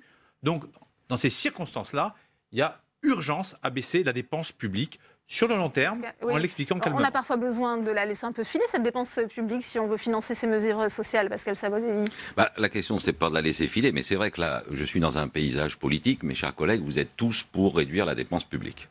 Moi, je le suis clairement, oui, voilà. Je l'assume. Alors, plus ou moins, avec quand même des variantes. Bon, après, il y a des questions, il y a une vraie question de forme, franchement. On est à une nouvelle étape de la présidentialisation de la vie politique, et dans le cafouillage et les erreurs qu'il y a là, franchement, je pense qu'il faut qu'on réfléchisse lourdement à ça. Après, il ne faut pas oublier, Jérôme Bascher, il est républicain. Il avait un candidat au présidentiel. Lui, ce qu'il demande, c'est quoi? C'est suppression des 35 heures, la retraite à 65 ans. Oui. Et son candidat à la présidentielle proposait 2 points de TVA. Je ne sais pas si quand il va voir les Gilets jaunes, lui qui est de droite et qui défend ses convictions, est-ce qu'il va voir les Gilets jaunes en leur disant si mon candidat avait été président de la République, j'aurais augmenté de 2 points la TVA. Donc vous voyez, il faut aussi qu'on organise Enfin voilà, il faut qu'on ait un vrai débat politique avec les arguments des uns et des autres. Madame Gatel, qui vient de nous quitter, dit qu'il y a un problème d'argent. Elle partir, effectivement. Oui, tout à fait.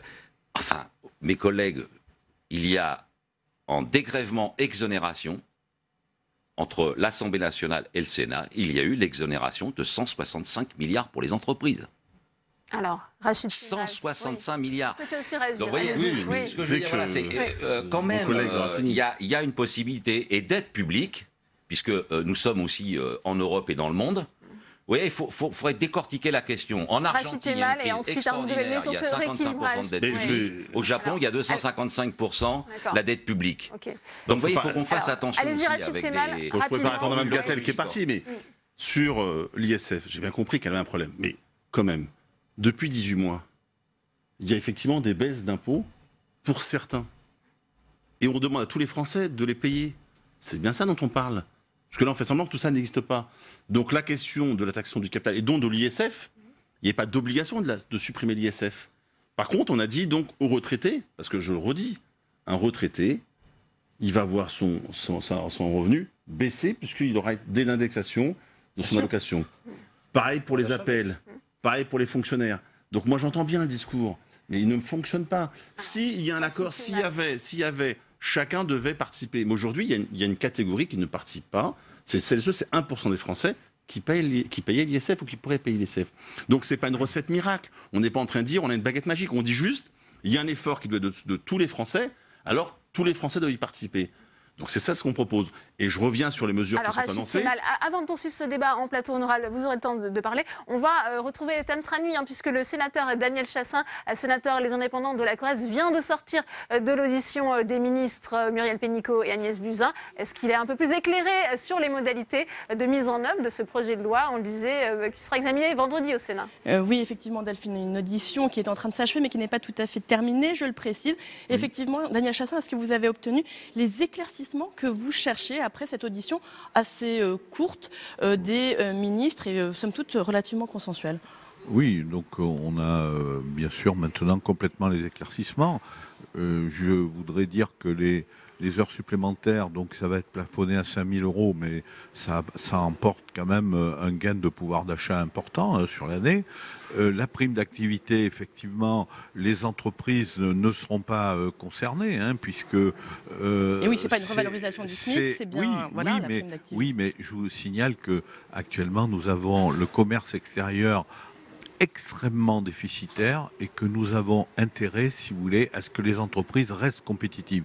Donc moi, je soutiens effectivement ce gain de pouvoir d'achat par une augmentation de prime d'activité qui sera de 100 €, 90 plus l'augmentation du SMIC, ça fait bien 100 € pour les... 100 € au total, mais 90 € de prime d'activité, ce sont les chiffres donnés par la ministre de la Solidarité, des Solidarités et de la Santé. Pour les personnes qui sont un peu au-delà du SMIC, je rappelle par exemple qu'une famille, une famille monoparentale, par exemple, pourra toucher cette prime d'activité jusqu'à 2 000 €. Voilà, donc ça c'est quand même quelque chose qui est important et qui est souhaité parce qu'on a rencontré effectivement avec l'augmentation prévue des taxes carbone des personnes qui avaient des difficultés de fin de mois et pour aller même à leur travail. Il reste un vrai sujet, c'est l'automaticité de la prime d'activité. On a évoqué des pistes pour bien les rendre plus automatiques. Alors voilà, donc ce versement, si vous voulez, Madame le ministre, Madame Buzyn a bien expliqué qu'elle allait motiver les CAF, les caisses d'allocation familiale, pour que effectivement toutes les personnes qui ont droit à cette prime d'activité puissent l'avoir. Un mot enfin, et bien sûr le fait qu'on va attendre tout de même la douloureuse pour le début de l'année prochaine.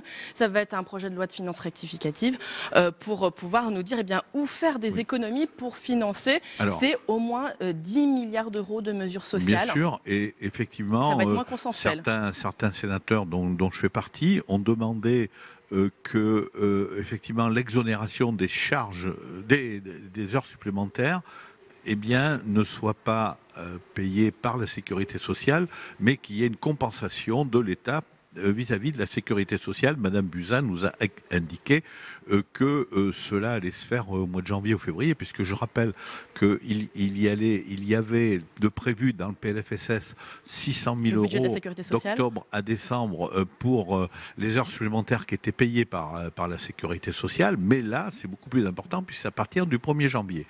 Je rappelle que cette action d'exonération des charges sociales des heures supplémentaires supplémentaire est très importante et très, très bien pour le pouvoir d'achat, mais il faut le compenser au niveau de la sécurité sociale. Donc, effectivement, il y aura des discussions peut-être tendues. Des discussions tendues, peut-être pas, mais c'est quelque chose qui devra être compensé au niveau de la sécurité sociale. Merci beaucoup, Daniel Chassaing, d'avoir répondu à mes questions. Merci à vous. Merci beaucoup, Tam, pour cette réaction. Retour en plateau avec mes invités. Arnaud de Belenet, on voit quand même les interrogations qui persistent sur ce plateau. Est-ce qu'il y aura des mesures de compensation? Est-ce que ça veut dire que le budget, qui a été rejeté cet après-midi au Sénat en nouvelle lecture, mais adopté par l'Assemblée nationale, est déjà caduc? Il faudra un rectificatif, un PLFR, comme on dit, dès le mois de janvier. Mais il est rejeté par le Sénat. C'est pas une singularité, c'est tous les ans, parce que la tradition veut qu'il n'y ait pas de réexamen au Sénat. Sauf quelques exceptions, mais c'est quand même dans cette ligne-là que s'inscrivaient les débats cet après-midi. Pas tout mais à fait. Hein. On nous dit à la fois, d'un côté, y compris au sein du PS ou au sein d'LR, par exemple, on nous dit ce sont des miettes, ce n'est pas suffisant, et les mêmes, dans les mêmes familles politiques, nous disent vous allez creuser le déficit, c'est irresponsable. Bon, ça montre qu'on a quand même une certaine cohérence. Ça montre qu'il y a quand même une certaine cohérence. Je trouve dommage qu'au moment où il y a besoin d'apaisement, on fasse de la confusion comme cela. Il y a une accélération du gain de pouvoir d'achat qui est totalement assumée et une maîtrise du déficit dès l'an prochain. La réalité, c'est que la taxe sur les GAFA, qui est une initiative nationale, va ramener 500 millions d'euros. La réalité, c'est que les prélèvements sur les grandes entreprises ne seront pas diminués. Sur celles qui gagnent qui ont un chiffre d'affaires de plus de 250 millions d'euros par an. Ça rapporte près de 2 milliards. Il y a cette dynamique-là. N'oublions pas aussi, et il faut avoir l'honnêteté de le rappeler, que la fin du CICE dès 2020 va ramener 20 milliards de dépenses en moins. Donc tout ça, dans le temps, est financé. Oui, il y a une accélération de la dépense par la redistribution de 10 milliards 300 millions d'euros de pouvoir d'achat. Oui, ça pose un petit sujet de trésorerie en 2019, c'est réglé après 2020, et en 2019, nous ne dépasserons pas les 3% de déficit. Toutes les projections le confirment. Vous n'avez pas l'air de convaincre Jérôme Bacher. C'est juste n'importe quoi en matière de chiffres, mais c'est la grande confusion, je le comprends. Je le comprends, c'est une grande confusion. C'est une grande confusion, car vous ne pouvez pas, d'un côté, dire, on va, comme a fait Emmanuel Macron, à toute l'Europe, voilà comment, y compris aux Italiens, voilà comment il faut se comporter en matière de déficit et exploser tous les compteurs en 2019. Et si ça n'avait pas été en 2019 sur le CICE, vous allez me dire, il aurait fallu le compter en 2018 et on aurait explosé tous les compteurs pareillement. La vérité, c'est qu'on ne maîtrise plus rien aujourd'hui et que la situation est à l'urgence et à l'apaisement. Il ne faut pas raconter n'importe quoi aux gens. Il faut appeler au rassemblement. Ce n'est pas sur les bancs de la majorité sénatoriale où vous avez entendu « ce sont des miettes ». Nous ne considérons pas que ce sont des miettes. Nous considérons que des efforts sont faits et nous allons donc les voter vendredi prochain, comme nous l'avons voté lors du PLF, dans une mesure sur la prime d'activité, juste avant la partie dépenses. Nous sommes extrêmement responsables au Sénat. Nous sommes extrêmement responsables au Sénat et nous accompagnons. Nous ne disons pas n'importe quoi et nous évitons d'être dans la confusion parce qu'aujourd'hui, le gouvernement, on est dans une panade noire, mais ce n'est pas que le gouvernement. Sinon, à la limite, les uns ou les autres pourraient s'en réjouir. C'est la France qui est dans une situation catastrophique, que ce soit du point de vue politique, et je rejoins tout à l'heure ce que disait Pascal Savoldelli, la situation politique est catastrophique. Il n'y a plus de confiance aujourd'hui dans la parole donnée par le politique, car on voit bien qu'on ne sait plus faire. Alors, on va parler de ce coût budgétaire, c'est sûr. Juste se donner rendez-vous dans 3 mois pour vérifier que tout ce qui a été annoncé sera concrétisé. On retrouve confiance dans la politique, et dans 1 an pour vérifier que nous avons tenu en 2019 le taux de 3% de déficit public. Donnons-nous rendez-vous. Vous n'y croyez pas. On va continuer, si vous voulez bien, ce débat. On retourne aussi devant la salle Médicis pour une nouvelle réaction avec vous, Tam Tranu, avec la sénatrice LR de l'Aisne, Pascale Gruny. Elle a également interpellé les ministres, et notamment sur la question des entreprises. C'est à vous, Tam. Oui, Pascale Gruny. Alors, il vous reste des sources d'inquiétude à l'issue de cette audition, notamment autour de la question de la prime d'activité. Pour vous, passer par ce levier pour obtenir les fameux 100 € de plus pour le SMIC, eh bien, ça ne suffit pas, ce n'est pas assez clair. Moi, je pense sincèrement que le discours du président était très clair sur les gens qui perçoivent le SMIC auront 100 €. Là, en passant par la prime d'activité, on n'est pas sûr. Déjà, c'est les 90 € plus la revalorisation du SMIC. Alors, la ministre nous explique que finalement, il va y avoir plus de personnes qui vont recevoir, mais qu'il y aura quand même des gens qui sont au SMIC et qui n'auront pas les 100 €. Donc, moi, j'ai peur effectivement qu'il y ait quand même toujours des personnes qui soient mécontentes. Les attentes sont tellement fortes. Le président de la République a fait aussi un discours assez concret. Donc, les attentes, là, moi, je pense qu'on n'y est pas. Voilà. On n'y est peut-être pas au niveau des attentes, mais vous n'auriez pas été favorable pour autant à une revalorisation du SMIC avec l'impact que ça aurait pu avoir pour les entreprises, Pascale Gruny? Ah, ça, on est bien d'accord. Moi, je veux bien les 100 € quand l'État le dit, mais il les prend en charge, effectivement, parce que les entreprises, elles n'en peuvent plus. Et d'ailleurs, il faudra penser aux entreprises qui, depuis la fin d'année, notamment dans le commerce, ont des chiffres d'affaires qui sont très, très faibles et qui, elles, ne vont d'ailleurs pas pouvoir donner de primes à leurs salariés. Parce que là, c'est aussi une question sur la prime aux salariés, où on va encore avoir, je dirais, une inégalité entre les entreprises qui vont bien et celles qui ne vont pas bien. Il y a d'autres sujets peut-être plus compliqués entre la majorité sénatoriale et le gouvernement autour des retraités. Vous vous réjouissez du recul sur la CSG, mais vous demandiez plus. Ah ben bien sûr, nous on voulait absolument la réindexation en fait des retraites sur le coût de la vie. C'est ce qui est attendu d'ailleurs pour beaucoup. Et puis là encore, les 2000 € de retraite, je pense que l'information elle n'est pas encore bien passée parce que finalement c'est sur le revenu fiscal de référence. Et là encore, beaucoup d'attentes, voilà, beaucoup d'attentes, et puis il y aura encore énormément de déçus. Donc je pense que les mesures d'urgence, il aurait fallu qu'il n'y ait aucun déçu. Mais pour autant, vous allez les voter vendredi? Bien entendu, bien entendu. Ça reste mieux que rien. Ah ben effectivement, et pour le pouvoir d'achat, on est toujours très favorable, bien sûr. Merci beaucoup Pascale Gruny d'avoir répondu à mes questions. Je vous en prie. Merci à vous, Tam. On continue notre édition spéciale sur Public Sénat suite aux auditions des ministres Agnès Buzyn et Muriel Pénicaud. Je vous propose d'ailleurs de réécouter la ministre du Travail. Elle est revenue sur l'état d'esprit qui animait le gouvernement, qui a présenté et adopté ce matin au Conseil des ministres ce projet de loi. Écoutez-la. Ces transformations, je l'ai dit, parce qu'elles sont d'une ampleur inédite et pluridimensionnelle, nécessitent du temps pour avoir leur plein effet. Mais nos concitoyens n'ont pas tous du temps. Certains, qui est beaucoup même, qui travaillent ou qui ont travaillé toute leur vie, ont un horizon beaucoup plus court. Parce que leur pouvoir d'achat, leurs revenus liés au travail ou leurs autres revenus sont limités et ne leur permettent pas, comme ils disent, de boucler les fins de mois avec sérénité. Et évidemment, leur inquiétude est d'autant plus grande pour leurs enfants et leurs petits-enfants. Alors je crois que nous pouvons reconnaître tous ici que la situation ne date pas d'aujourd'hui, mais ce désespoir des vies empêchées s'est clairement exprimé depuis plus d'un mois par une colère puissante, une souffrance exprimée aussi, matérialisée par le mouvement des Gilets jaunes et je dirais plus largement par le soutien large qu'ils ont pu avoir dans la population. Apporter des réponses rapides, c'est la condition d'un apaisement, c'est l'objet des mesures de ce projet de loi d'urgence économique et sociale. Pascale Savoldelli, on vient d'entendre la ministre du Travail. Elle parle de réponses rapides, concrètes, avec notamment cette prime exceptionnelle. Elle dit que c'est une incitation puissante. Il y aura 0 charge patronale, 0 charge salariale, 0 impôt. Est-ce que vous ne trouvez pas, malgré tout, que ce sont des mesures qui vont dans le bon sens? Écoutez, on va avoir la moitié des gens qui sont aujourd'hui à un salaire du SMIC qui vont toucher 90 € et non pas 100 €. Voilà, faut être très concret. Voilà. Deuxièmement, on va avoir cette suppression tant attendue de la CSG pour ceux qui ont une retraite inférieure à 2000 € en juillet, donc en rattrapage. Tout ça, il faut prendre. Je veux dire, voilà, les chiffres que j'ai donnés tout à l'heure des difficultés de vie des gens les plus modestes, il faut prendre.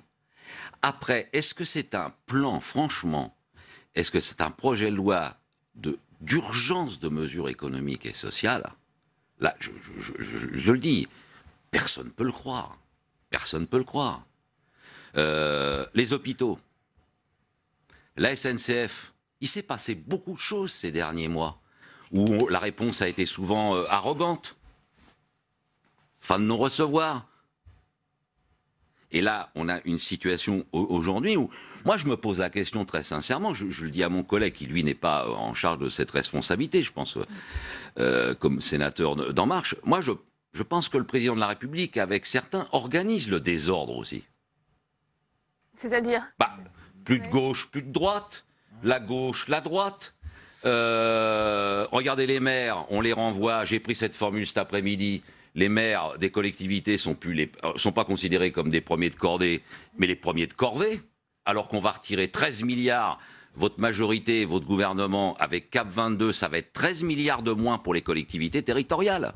Ça a peut-être changé, ça, parce qu'elles savent des liens. Du point de vue du service public local. Les maires vont avoir un rôle à jouer, notamment dans le grand débat, la grande concertation qui va... Déjà, dans ce grand débat, et puis je laisse la parole à mes collègues, le président vient de décider, par exemple, que dans les 4 thèmes choisis, il décide déjà la place des Français. Majoritairement, les Français sont pour qu'on rétablisse l'impôt de solidarité sur la fortune, et lui décide que dans les 4 thèmes qui vont s'ouvrir d'ici mi-janvier jusqu'à mars, il a déjà décidé que cette question-là est hors jeu du débat national et populaire. Alors, Rachid Temal, sur cet aspect de verticalité, de méthode de gouverner, vous attendez des changements. Il y a des choses qui ont été annoncées. Là aussi, vous êtes dubitatif sur l'effet d'un changement de méthode gouvernementale. Le président, lundi dernier, a annoncé qu'il allait donc un état d'urgence économique et sociale. La vérité, c'est que la loi, il y a quelques avancées, mais c'est pas au niveau. Je ne vais pas revenir sur ce que j'ai dit. Il n'y a rien sur la désindexation des retraites. Il n'y a rien sur le partage du plus grand nombre, notamment sur l'ISF, ou sur le CICE, les 20 milliards qu'on change. Tout ça, on met ça de côté. Donc, il y a des choses, c'est bien, mais ce n'est pas à la hauteur de ce que demandent les Français. Et ce n'est surtout pas à la hauteur des engagements du président de la République. Mon collègue l'a dit, les 100 euros n'existent pas. Et après, on dit des primes, etc. Ça, c'est une réalité. On l'a dit, on ne va pas revenir, chers collègues. Deuxième chose sur la méthode. Non, parce qu'il y a 55% des gens SMIC. Arrêtez depuis tout à l'heure d'inventer des chiffres. Ben voilà, il faut vraiment arrêter d'inventer des chiffres. C'est la responsabilité de tout le monde. Sur la méthode, il nous a dit maintenant, je vais entendre, je vais changer. Excusez-moi, il y a encore quelques heures, il y avait une annulation, puis une annulation d'une annulation, puis on a vu tout à l'heure 2 ministres qui, très honnêtement, pataugeaient. Tout ça est bricolé. Il n'entend pas, il ne veut pas entendre. Vous parlez des maires. Mais bien sûr qu'on est tous élus locaux, nous l'avons été. Ils vont recevoir les uns et les autres. Enfin, un maire, quand il va entendre des demandes sur le pouvoir d'achat, que va-t-il répondre ? Quand il va dire, voilà, j'arrive pas à boucler mes fins de mois parce que j'ai pas les revenus, que va-t-il répondre ? Quand on va lui dire, il n'y a plus d'hôpital, le service public, que va-t-il répondre ? En fait, c'est irresponsable de transférer la patate chaude au maire. C'est ça la réalité. Et d'ailleurs, je termine. Je rappelle que Madame Joadot, elle a déjà dû écrire un courrier président de la Commission nationale des débats pour dire attendez, monsieur le président, c'est pas forcément à vous de tout organiser, sinon nous n'avons plus de rôle. Et je le dis, quand vous n'avez pas le mot pouvoir d'achat, revenu dans les débats, alors c'est ce qu'on entend sur les ronds-points, c'est pas sérieux.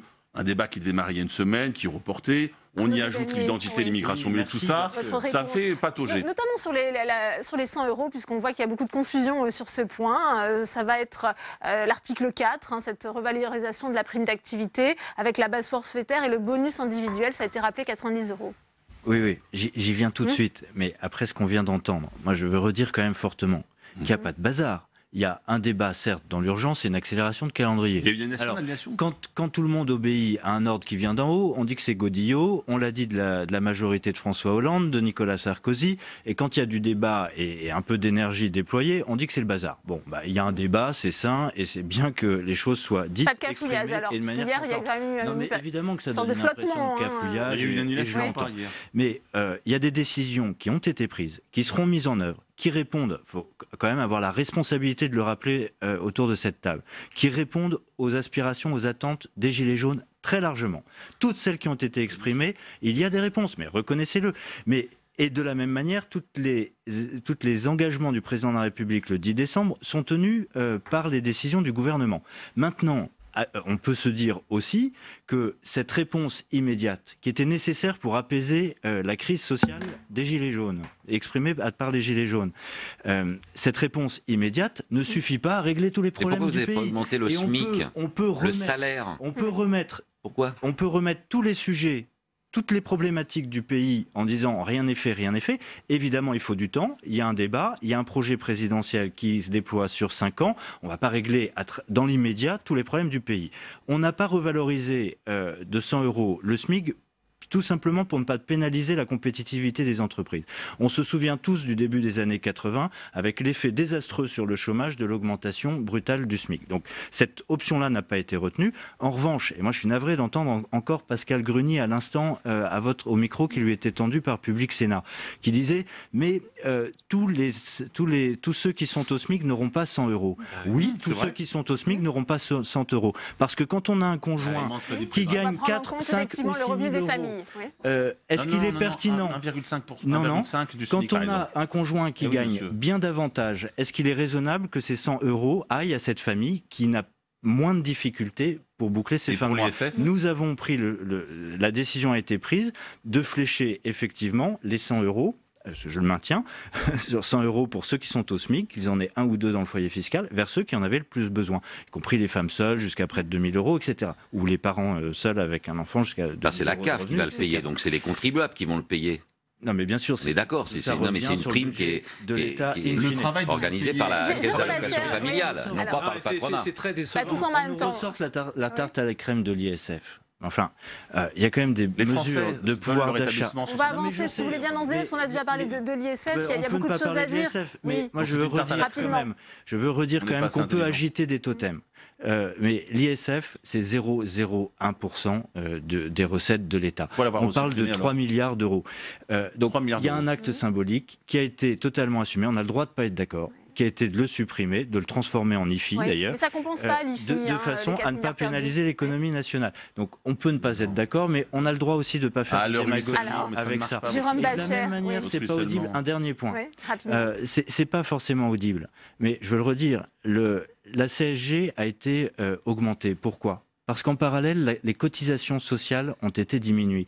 Donc le financement de la protection sociale est passé de la cotisation. Je sais que c'est pas audible, mais c'est la réalité. Est passé de la cotisation sur les salariés au financement par la CSG sur tous les revenus, y compris du capital. Donc quand on nous dit on prend aux riches, on donne aux riches et on prend aux pauvres, c'est exactement l'inverse. Oui. Et quand vous nous dites vous donnez aux riches et vous prenez aux pauvres, nous faisons exactement l'inverse. Et l'honnêteté de le dire, même si c'est compliqué. La désindexation des retraités, c'est vrai ou c'est faux ?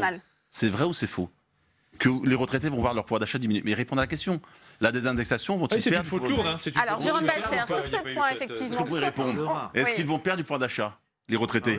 Jérôme Bascher, on se souvient que le Sénat, la majorité sénatoriale... La réponse est oui. Dans l'immédiat, sur les APL, dans l'immédiat, on supprime 1,8%. Non mais arrêtez. Non mais attendez. Là, vous nous appelez à la responsabilité. Est-ce qu'on peut avoir un débat sérieux? Il y a deux questions sur le traité. Vous mélangez les choses.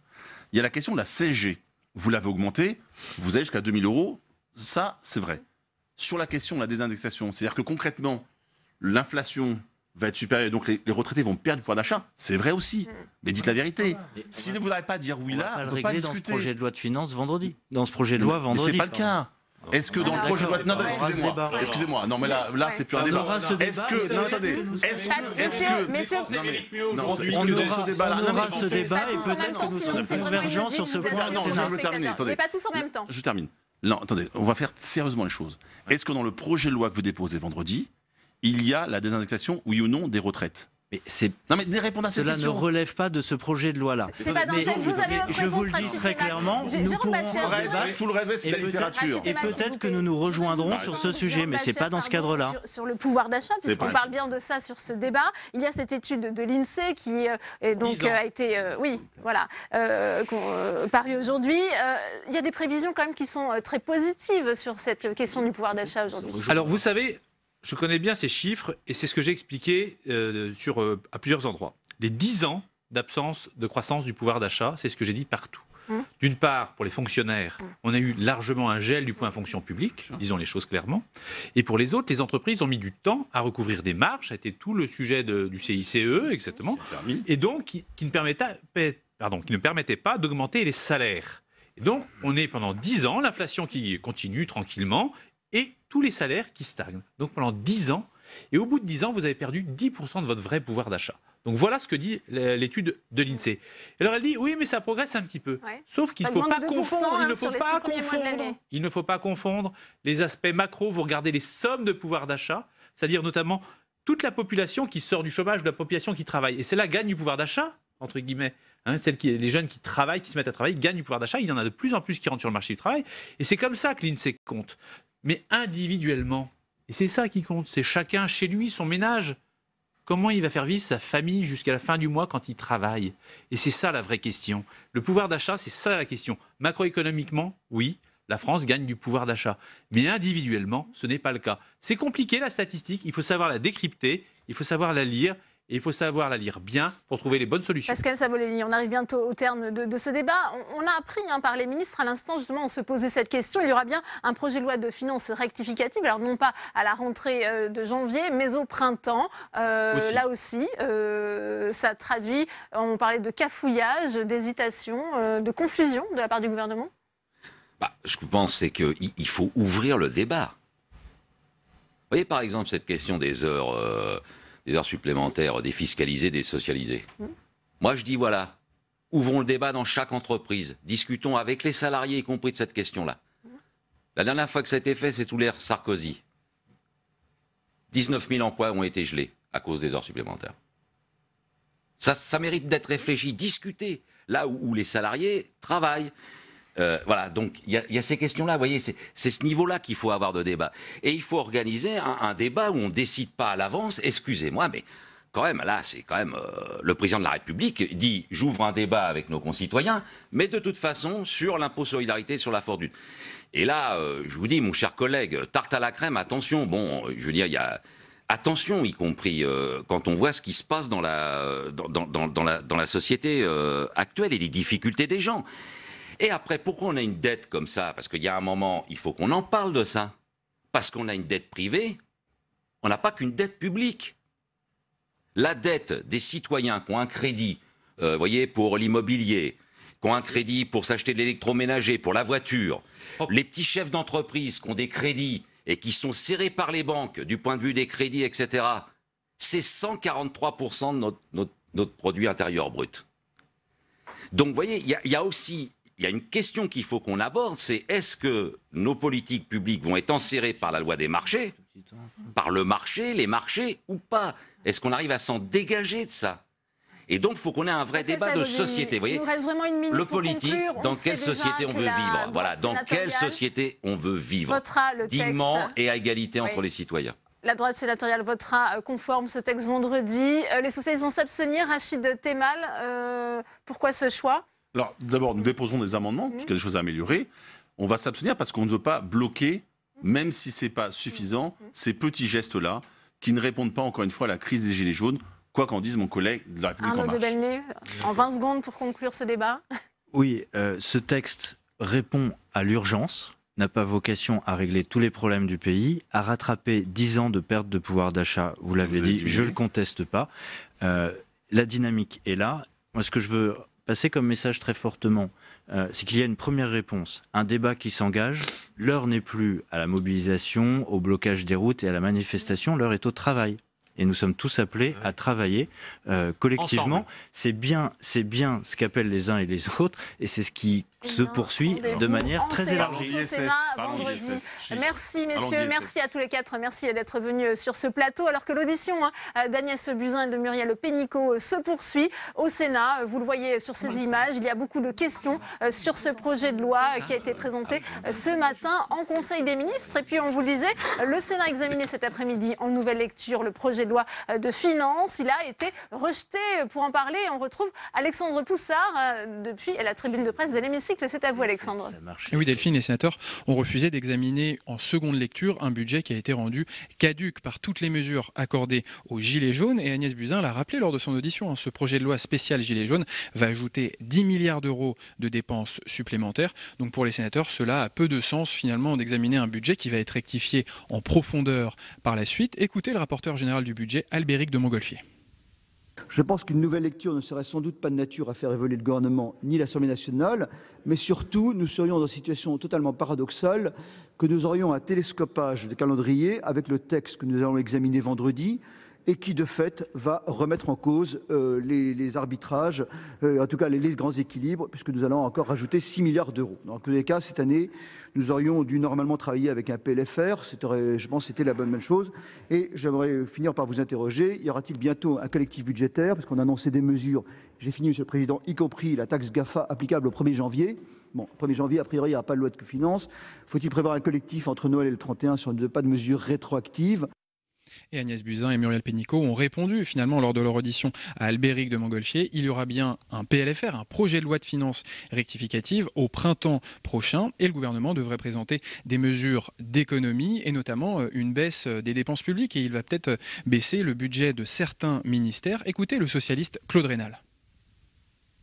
Nous notons que les mesures seront financées, pour une part significative, par des diminutions de dépenses sur des missions qu'il serait opportun, dans un souci de transparence, d'indiquer au plus vite.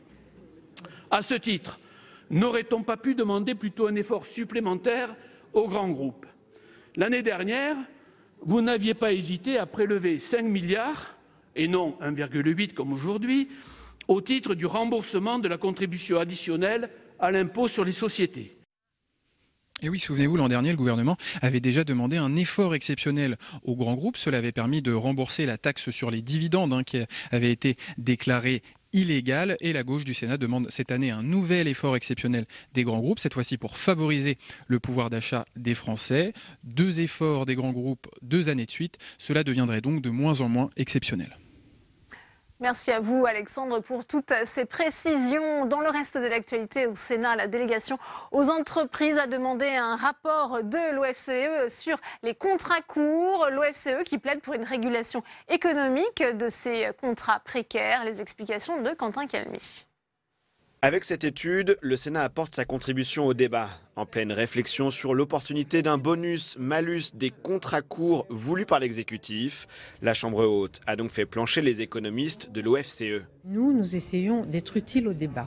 Et c'est pour cette raison que cette étude a été demandée et que nous la présentons avec différentes solutions.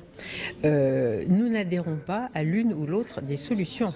Simplement, on apporte des éléments pour essayer que les partenaires sociaux s'en emparent. Et si le constat sur le recours massif au CDD est connu, avec cette étude, il est particulièrement frappant.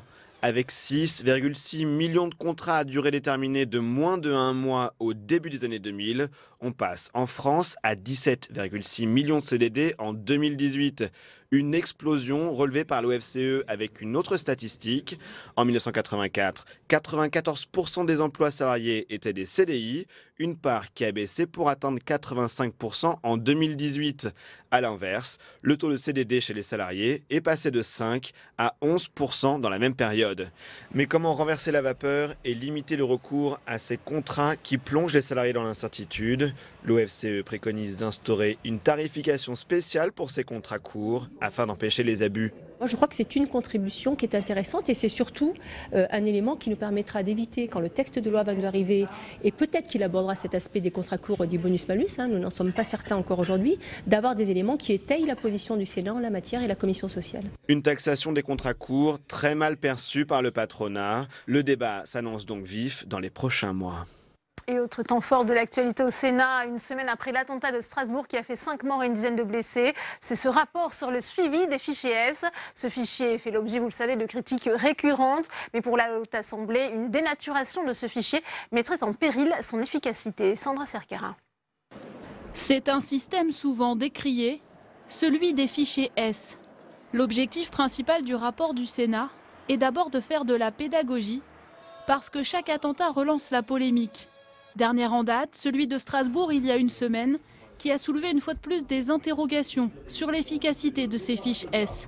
La réalité, c'est que la plupart des gens qui sont dans le fichier S n'ont pas commis de crime ou de délit. Quand je vais sur le marché, on me dit, mais puisqu'il est fiché S, pourquoi vous ne l'avez pas enfermé? Pourquoi vous ne l'avez pas mis dehors pour qu'il ne nuise pas? Mais en France, il n'existe pas de détention arbitraire. Pour être en prison, il faut bien qu'il y ait une décision d'un juge. Une façon de répondre aussi à tous ceux à droite qui continuent de réclamer l'internement ou l'expulsion des fichiers S. Le rapporteur François Pillet a tenu à rappeler que la fiche S est d'abord un motif d'alerte pour les forces de l'ordre, mais qu'elle ne constitue pas un indicateur de dangerosité, ni même un outil de suivi de radicalisation. Tous ceux qui laissent à penser que peut-être par des solutions un peu hâtives de port de bracelet, rétention administrative, détention provisoire régleraient le problème, non seulement trompent un peu le peuple. Par ailleurs, le rapport met en garde contre l'élargissement des personnes habilitées à consulter les fiches S, qui seraient risquées sur le plan opérationnel. La fiche S fait partie des 21 catégories du fichier des personnes recherchées, qui concerne toute personne susceptible de troubler l'ordre public. On en compte plus de 25 000 en France.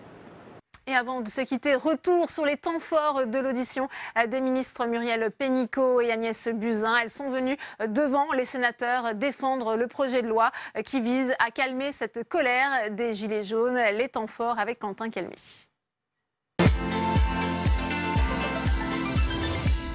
À cette heure-ci, il s'agit d'apporter d'abord les premières réponses, rapides, concrètes, visibles, en direction de ceux qui en ont le plus besoin, et ce dès le début d'année.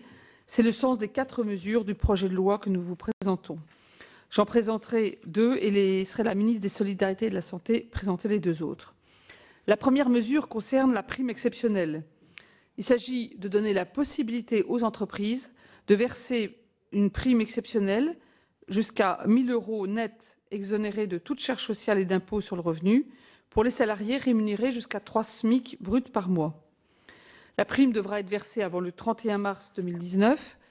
L'incitation est puissante puisque par rapport à ce qui a prévalu précédemment, c'est la première fois qu'une prime exceptionnelle prévoit qu'il n'y ait 0 charge patronale, 0 charge salariale, 0 impôt, y compris CSG et CRDS.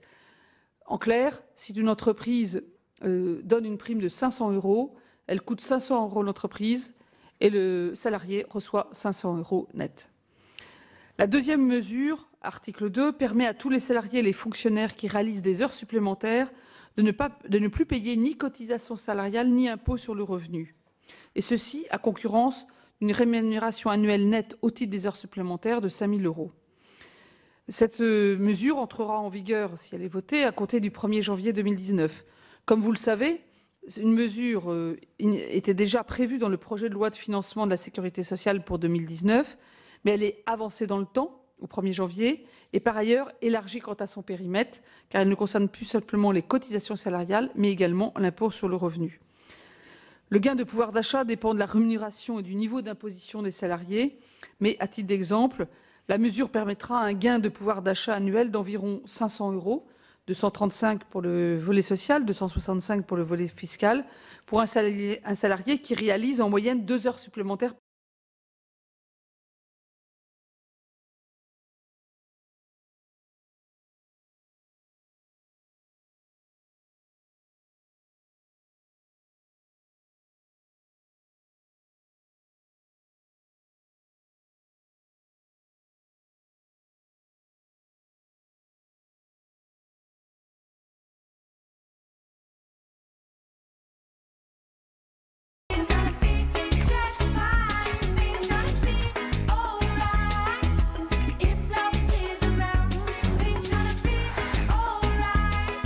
Depuis 10 ans, nous mettons à nu les ressorts de la communication et des discours politiques. Cette année, nous allons en même temps parler de leur résonance sur les réseaux sociaux et vous verrez que dans hashtag, ce en même temps n'a rien d'acrobatique. Bonjour, je suis Kadi Adoumdouas et je vous donne rendez-vous dès la rentrée dans un tout nouveau magazine, le magazine de l'emploi. Alors je vous dis à très bientôt sur Public Sénat.